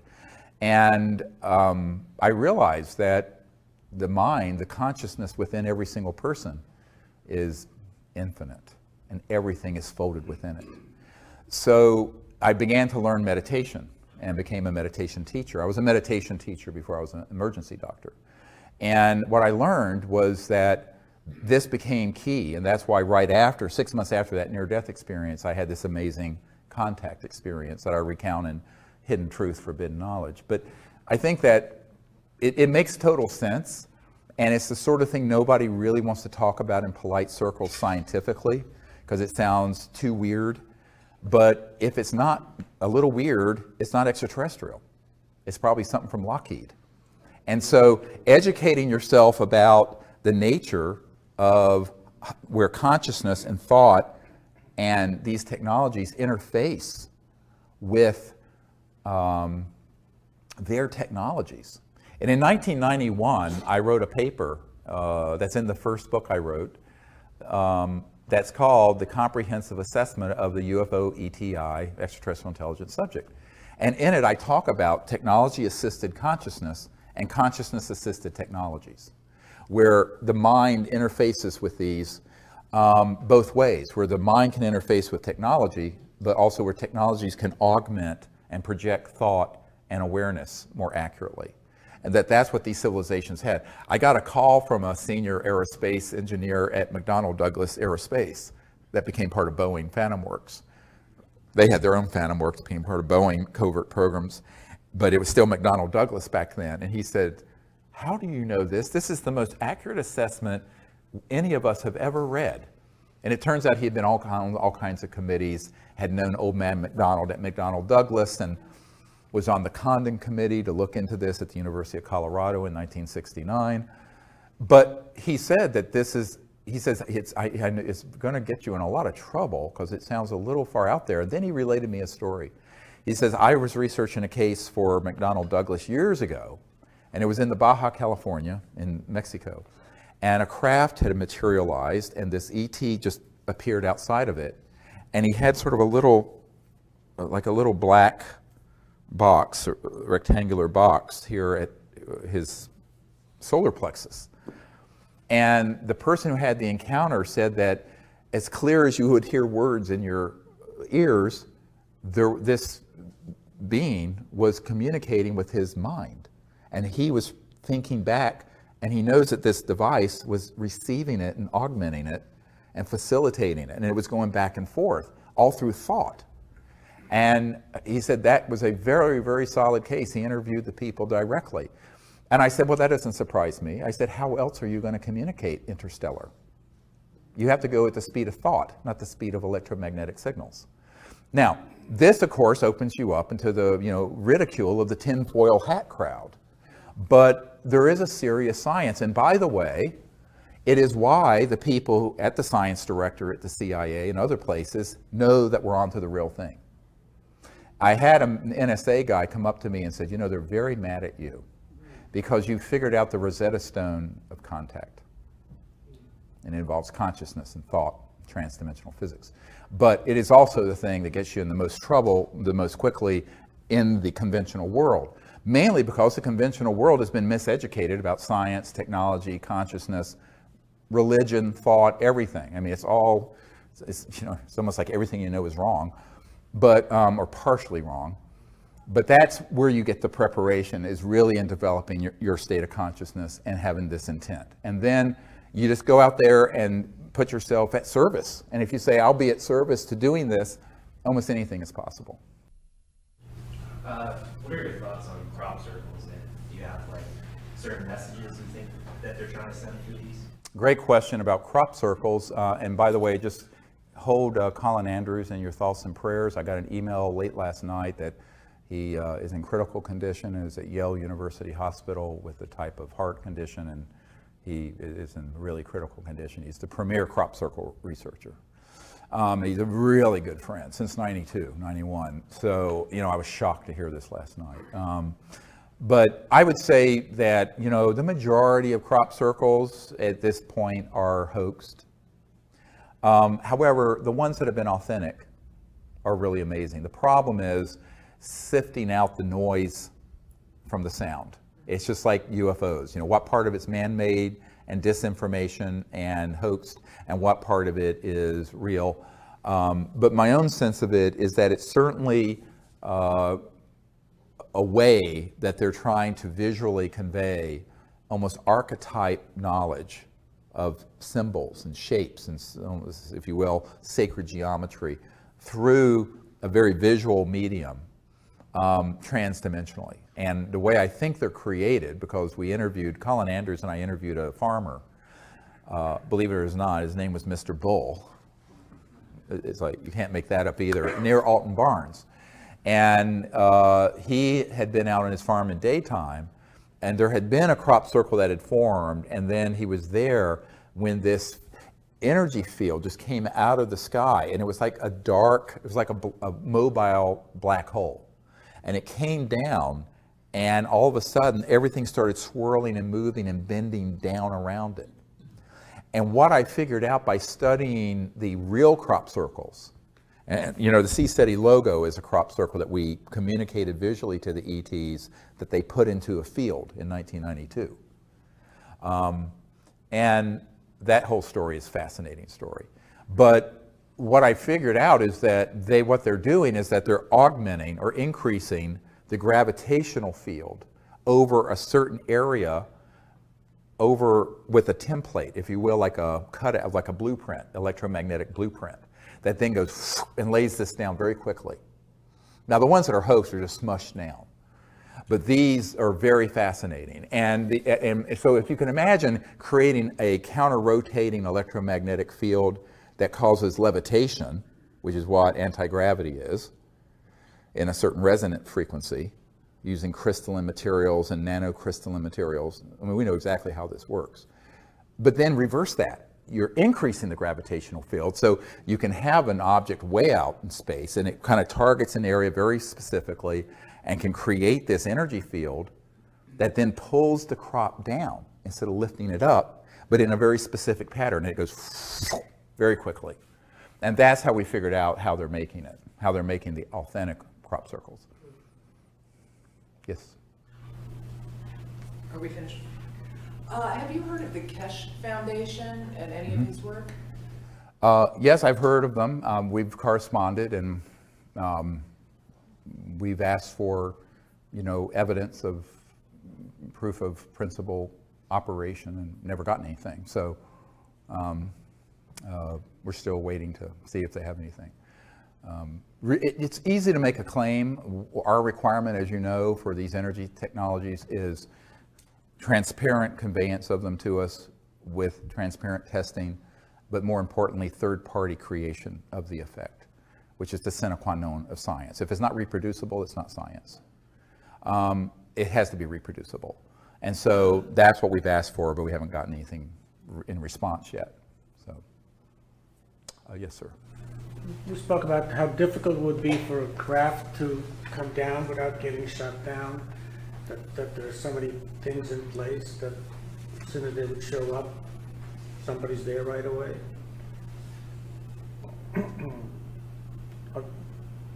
Is there a question? Oh, yes. Well, he's asking about, this whole issue of when you're, setting up a CE5 or wanting to invite ETs to come into an area, what kind of things might interfere. And the problem is that in the last 60 years, we've gone from, or 70 years since Roswell, we've gone from fairly primitive electromagnetic targeting to very sophisticated ones that are space-based and on aircraft. And these have been used. Now, we were at Mount Shasta a few years ago when we were doing CE5, and there was this really not fully materialized craft. It was like a sphere of pure white energy, light, visible. Everyone saw, 30 people, 40 people. And it was floating towards us out of Mount Shasta, about 12,000 feet elevation. And we were at about 7,000, so probably about 5,000 AGL, above ground level. And it was coming towards us. And there was a very high altitude, it seemed like it was a 747, especially equipped, and a burst of energy came out of this aircraft. And at that instant, this partially in this dimension craft vanished, and this energy field, it was invisible, but came in about 200 yards in front of us into the woods and crashed through the woods, ripping the tree limbs off in the trees, and actually impacted the earth and went boom, and then boom, boom, boom, boom. It, for 15 seconds, shook the earth. And I thought we were expecting to see a mushroom cloud. Nothing. It was just a directed energy weapon. And that was one of the few times where I was really scared for my group. And I thought, my God, we're all going to get killed. And everyone there saw this. And that's when, a few things like that happen. And that's why one of our protocols is to always let the ETs know, don't do anything too risky, because we don't want you or us to get caught in the crossfire. This is why we initially started these briefings with the military, to ask that we have them deconflict their operations with ours, but they didn't listen because the operations that want to interfere. Now, why would that happen? They don't want CE5 events to go so far that it results in a massive, open, dispositive event that can't be ambiguous. And that's why it tends to be quick, strange. Now, can that change? Yes, perhaps. But people have asked me, why don't you go to the Amazon? Or I don't think it matters, because the weapon systems I've been briefed on are geospatial. They can be moved, and there can be on what look like satellites or aircraft that can be anywhere in the world. So I think that that's why, as the head of this, there are thousands of people doing the CE5 initiative. I always tell people the biggest liability is if I'm there. So do it without me. Because they don't have enough assets to keep track of thousands of teams, but they can keep track of where I am. So, but when this happened, it made me realize that they had some new things that were quite amazing. But luckily, this particular ET object wasn't fully in this dimension. It was almost like a plasma energy that was floating towards us from way up in Mount Shasta, came out of the mountain. And we have actually some great videotapes of those objects coming out of the mountain, but this one was actually coming towards us when this object fired. And so that's why I always ask the ETs, come, but don't do anything that is too risky for you or us. Do it only if it's safe and appropriate, for this time and place. And, you know, I don't think that this is a huge problem for local contact teams that have 4 or 5 people scattered around, because, I mean, this group is large, but it's not omniscient and omnipresent. But when I'm doing something and it's obviously been announced and we're there with a whole group of trainees, it's certainly going to be monitored. So that's why I tell people that it's great as a training event. We have amazing sightings and events happen. But, I mean, the good news is I'm there. The bad news is I'm there. I mean, being quite honest with you. Yes, sir. How would you, the contacts that you have, the communications that you have, how would you characterize them? Do they break down into, do you communicate about the same things or the same general things each time, or is it just all over the place? He's asking, you know, how the communications kind of break down into different types of communications and information. It actually is different with every group. And every time we go out, there's something new that happens I've never seen. And I've been doing this for 25 years. So if you read the book, Extraterrestrial Contact, Countdown to Transformation, what you'll see in that book is that there are literally thousands of different phenomenon that happen and have happened over the years. And it runs the gamut to fully materialized objects that appear right over us, and people getting remote viewed information consciously, to, we were sitting one time out in Orange County, and sitting right in front of all of us, I was doing just a weekend thing, there was a voice that started talking right in front of us in thin air. Is there a consistent message, though? It depends on the group. And the message, obviously, is that they're very happy we're doing this, and it's always a welcoming sort of a feeling. But sometimes there is very specific information, and it just depends on the setting. When this ET I call Bijou, who appeared at Joshua Tree, the one that looks like this luminous figure floating outside the circle, it was a very specific welcome from a group of people. Now, the way that was preceded was that we were in our circle up in the Joshua Tree National Park, and we were at a break, and I'd walked out east of the circle out into the desert, and I was with a group of people on my team, and suddenly there was like a sphere that fully materialized right beside me and walked with me. And I said, oh, they're here. So we went back to the group to get people back together, because they were all scattered. There's 30, 40 people in the desert. And it's pitch black. And all of a sudden, we hear a group of 4 or 5 ETs talking. And they're outside the circle to the southeast. And we could hear mostly, it sounded like female voices except for one. I heard a male voice. And by the way, almost everyone heard this. And I have these really good night vision binoculars, like generation advanced. And there was nothing there where you heard these people talking. So I turned to everyone, I said, we need to get back together in coherence and sit down. And I asked someone to take a picture. So Raven, a member of my team, was just holding her breath, but she didn't have a tripod, and took a picture, 3 or 4 second exposure, and in it is this being floating right outside our circle, turned and waving.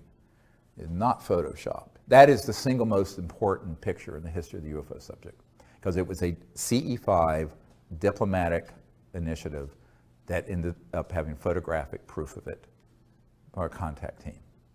So it's been roundly missed by most people. It is the single most important piece of evidence in the last 100 years that I know of. So anyway, it was beautiful. And then we went into this meditative state, and there were all kinds of information that we started getting. All our electronic, we have these magnetometers, magnetic field meters, and radar detectors and other high-tech stuff all started talking. And it went on for about 2 hours. It was amazing. And so figuring out what they're actually communicating is an art of, someone would say, is it telepathic? I said, no, it's sensing. So you go into a deep state, and you can actually get specific information about where they're from, why they're there. But it's very different each time. You know, we're going to be up in Joshua Tree in a couple weeks, and then in the Rocky Mountains in June. And we may do something in Portugal, you know, this fall, and some other things this summer. I don't know. But I'd like to go to Portugal and do it. We'll see. We're looking for a good place to do it. But yeah, it's a beautiful experience. And what I tell people is that, you know, it's almost universally where they're wanting to do sort of a cultural exchange. They're wanting to see how you are. And then a lot of times they will show you visually their planet or their houses or their culture. It's really quite beautiful. And people who have never had experiences like that will have these breakthrough events, and it just blows their minds. The other thing is that sound can also be seen at a certain resonant frequency. So one time we were up at Mount Shasta, a different time, and we were sitting in the National Forest, and there was a tone that came out of, it was a multi-directional tone that just emerged out of the air. And everyone, we were in our meditative state, and everyone saw what looked like a gunmetal gray or pearlish gray sphere that moved through the circle like a string of pearls. So the sound created the form, which is very Vedic if you understand the Vedas, name and form, sound and form. And that was definitely ET. And it was astonishing because almost everyone sitting there heard and saw in their visual image the same object move through. Beautiful. When I was watching the testimony from the National Press Club, there were witnesses that mentioned seeing objects on radar moving at very high speeds and at right angles, right, which to me means that they must be dematerialized if they had any life forms on board. Otherwise, they would have been smushed by the momentum of the right angle. Does that have any implications in terms of like the soul that might be in the person? Because how can a being dematerialize and then come back? Well, he's asking a question about objects that are moving like at 100,000 miles an hour or 20,000 miles an hour, make a right turn. Actually, they do not have to be dematerialized. What they do is that they can create, if you will, an energy field around the craft that is kind of like control for one gravity. And so even if you, and it moves with the object. So this is field propulsion, all right? So it can be moving at 100,000 or 200,000 miles an hour and stop or make a right-hand turn. Now, if you were in a jet aircraft, your brains would be coming out of your nose, literally. I mean, it would kill you.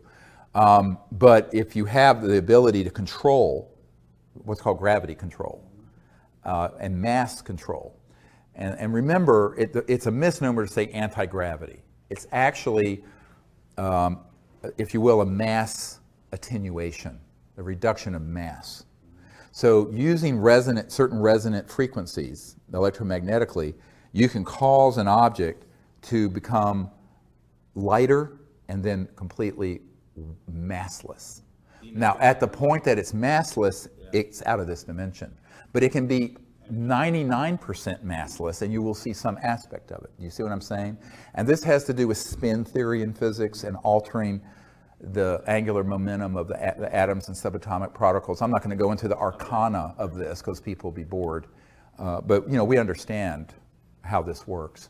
But basically the whole craft and everyone on it is, and around this object is a field that's created. So that's how it can move. And they can still be fully materialized and move. Now, it may also be that they're not materialized and all you're seeing is sort of a energy form or a plasma effect. Such as when Stoney Campbell, who was an Air Force security officer at the Air Force Base in Oklahoma back in the 60s, and there was a cobalt blue sort of chevron or triangular craft that came over the hot nuclear armed aircraft that we had there. And he and the other security guards could see it, but it wasn't solid. It literally could go straight through the aircraft. But it was enough in this dimension that it set off all the alarms.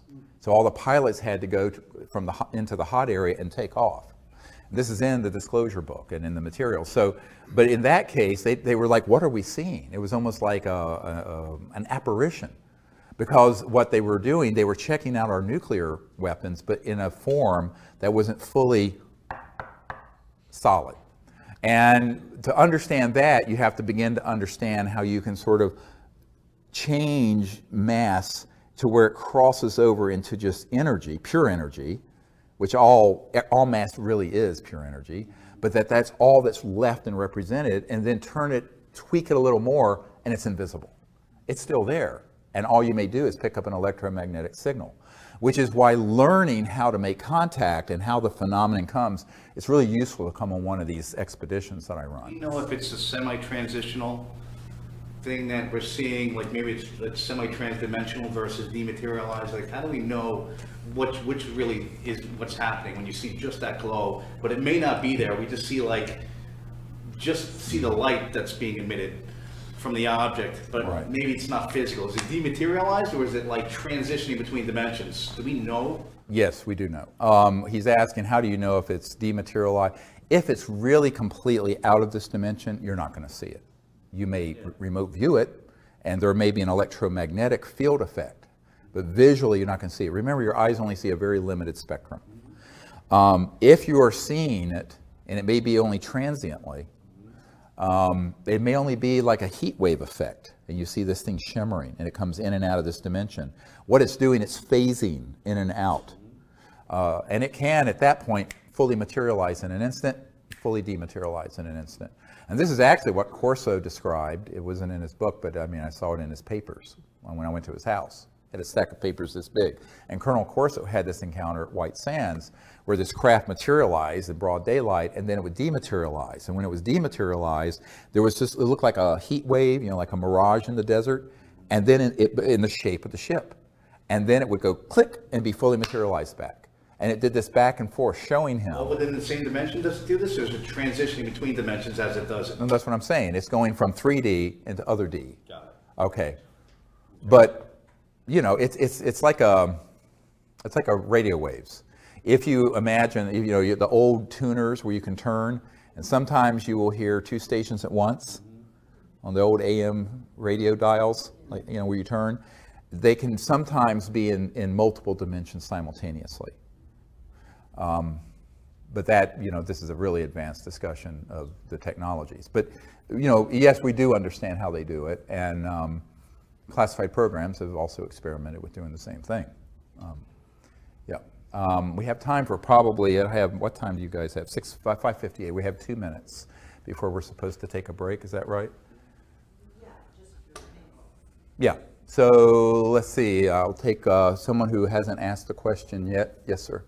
I think it was in Countdown to Transformation that you would relate the story about how you met the ET you named Kindness. Yeah. And I believe you were introduced to her by Shari. Yeah. The night Sherry Adamak passed away is when I was introduced to this ET I call Kindness. Yes. So my question is, do you continue to have encounters with Kindness and with Shari?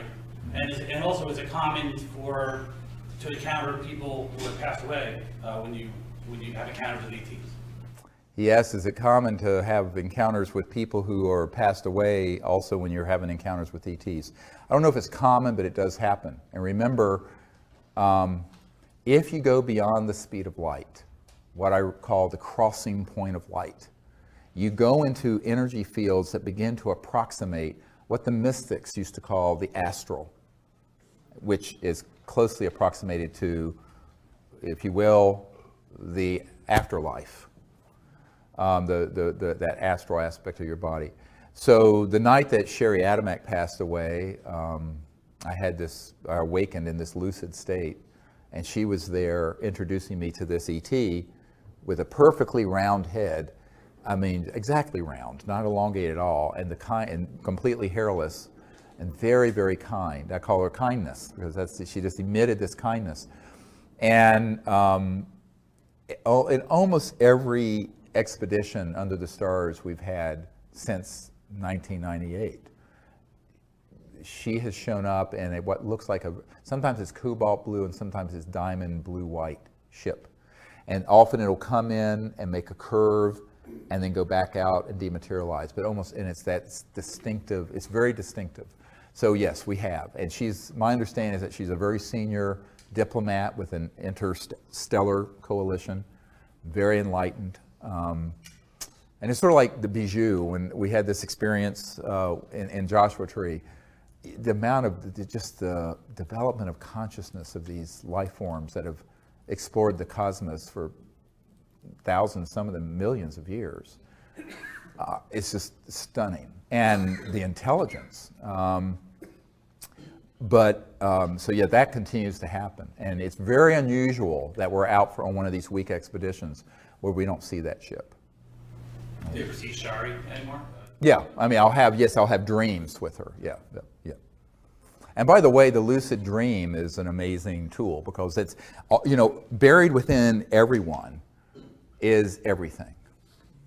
The entire, you know, it's like this old saying from the Sufi, I think it's Sufi tradition, thinkest thyself a puny form when within thee the universe is folded. In other words, it's a rhetorical question. You're not just some little thing. Through the structure of consciousness and mind, the entire cosmos is folded within every single person, like a quantum conscious hologram. So we're all conscious quantum holograms, and the entirety of the cosmos and creation is folded within every single one of us. So that's why you can have a lucid dream or be in a meditative state and see other worlds and see other places or even other dimensions where people have, you know, passed on.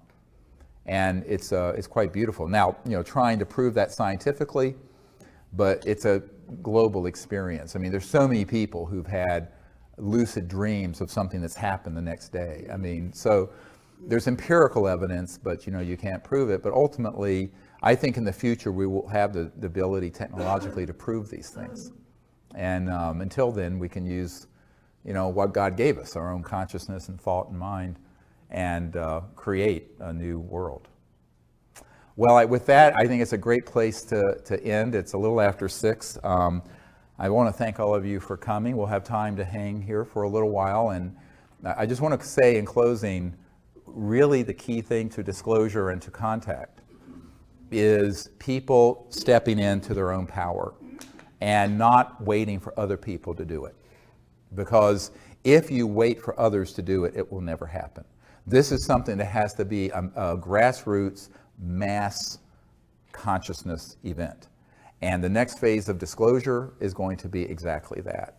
And the more that people understand that and actually do it, instead of just thinking about it, the more rapidly we're going to get to this next level of our civilization, the future of which is beautiful if we get it right. Because it's a future of free energy, abundance and unbelievable prosperity on this planet, peace, universal peace, and interstellar travel. That is what, we're right at the point of being able to create that reality. And that is the future for Earth and humanity if we choose to make it that. But it isn't going to happen by people sitting doing nothing. It's going to happen because you actually, you know, kind of walk that talk and make it happen. And so empowerment of yourself and learning to do this, and also helping us identify the people who can be this next wave of disclosure witnesses. You know, but just by sharing the disclosure book and the videos of what we've already put together with people, people will come up to you and say, oh, well, I know someone who was in the Navy, who was on a ship that had this, or someone who's worked for Lockheed Martin at the Cube and Edwards. We need to get a whole new wave of people to come forward that will just end forever the question of the secrecy. But that's only the beginning of the work, because the real work is then after that, where we have to find a way of creating a world on this planet that is worthy of becoming part of an interstellar family of planets, which means a peaceful civilization. Well, we're out of time. Thank you so much for being here, and stay in touch. Hope to see you.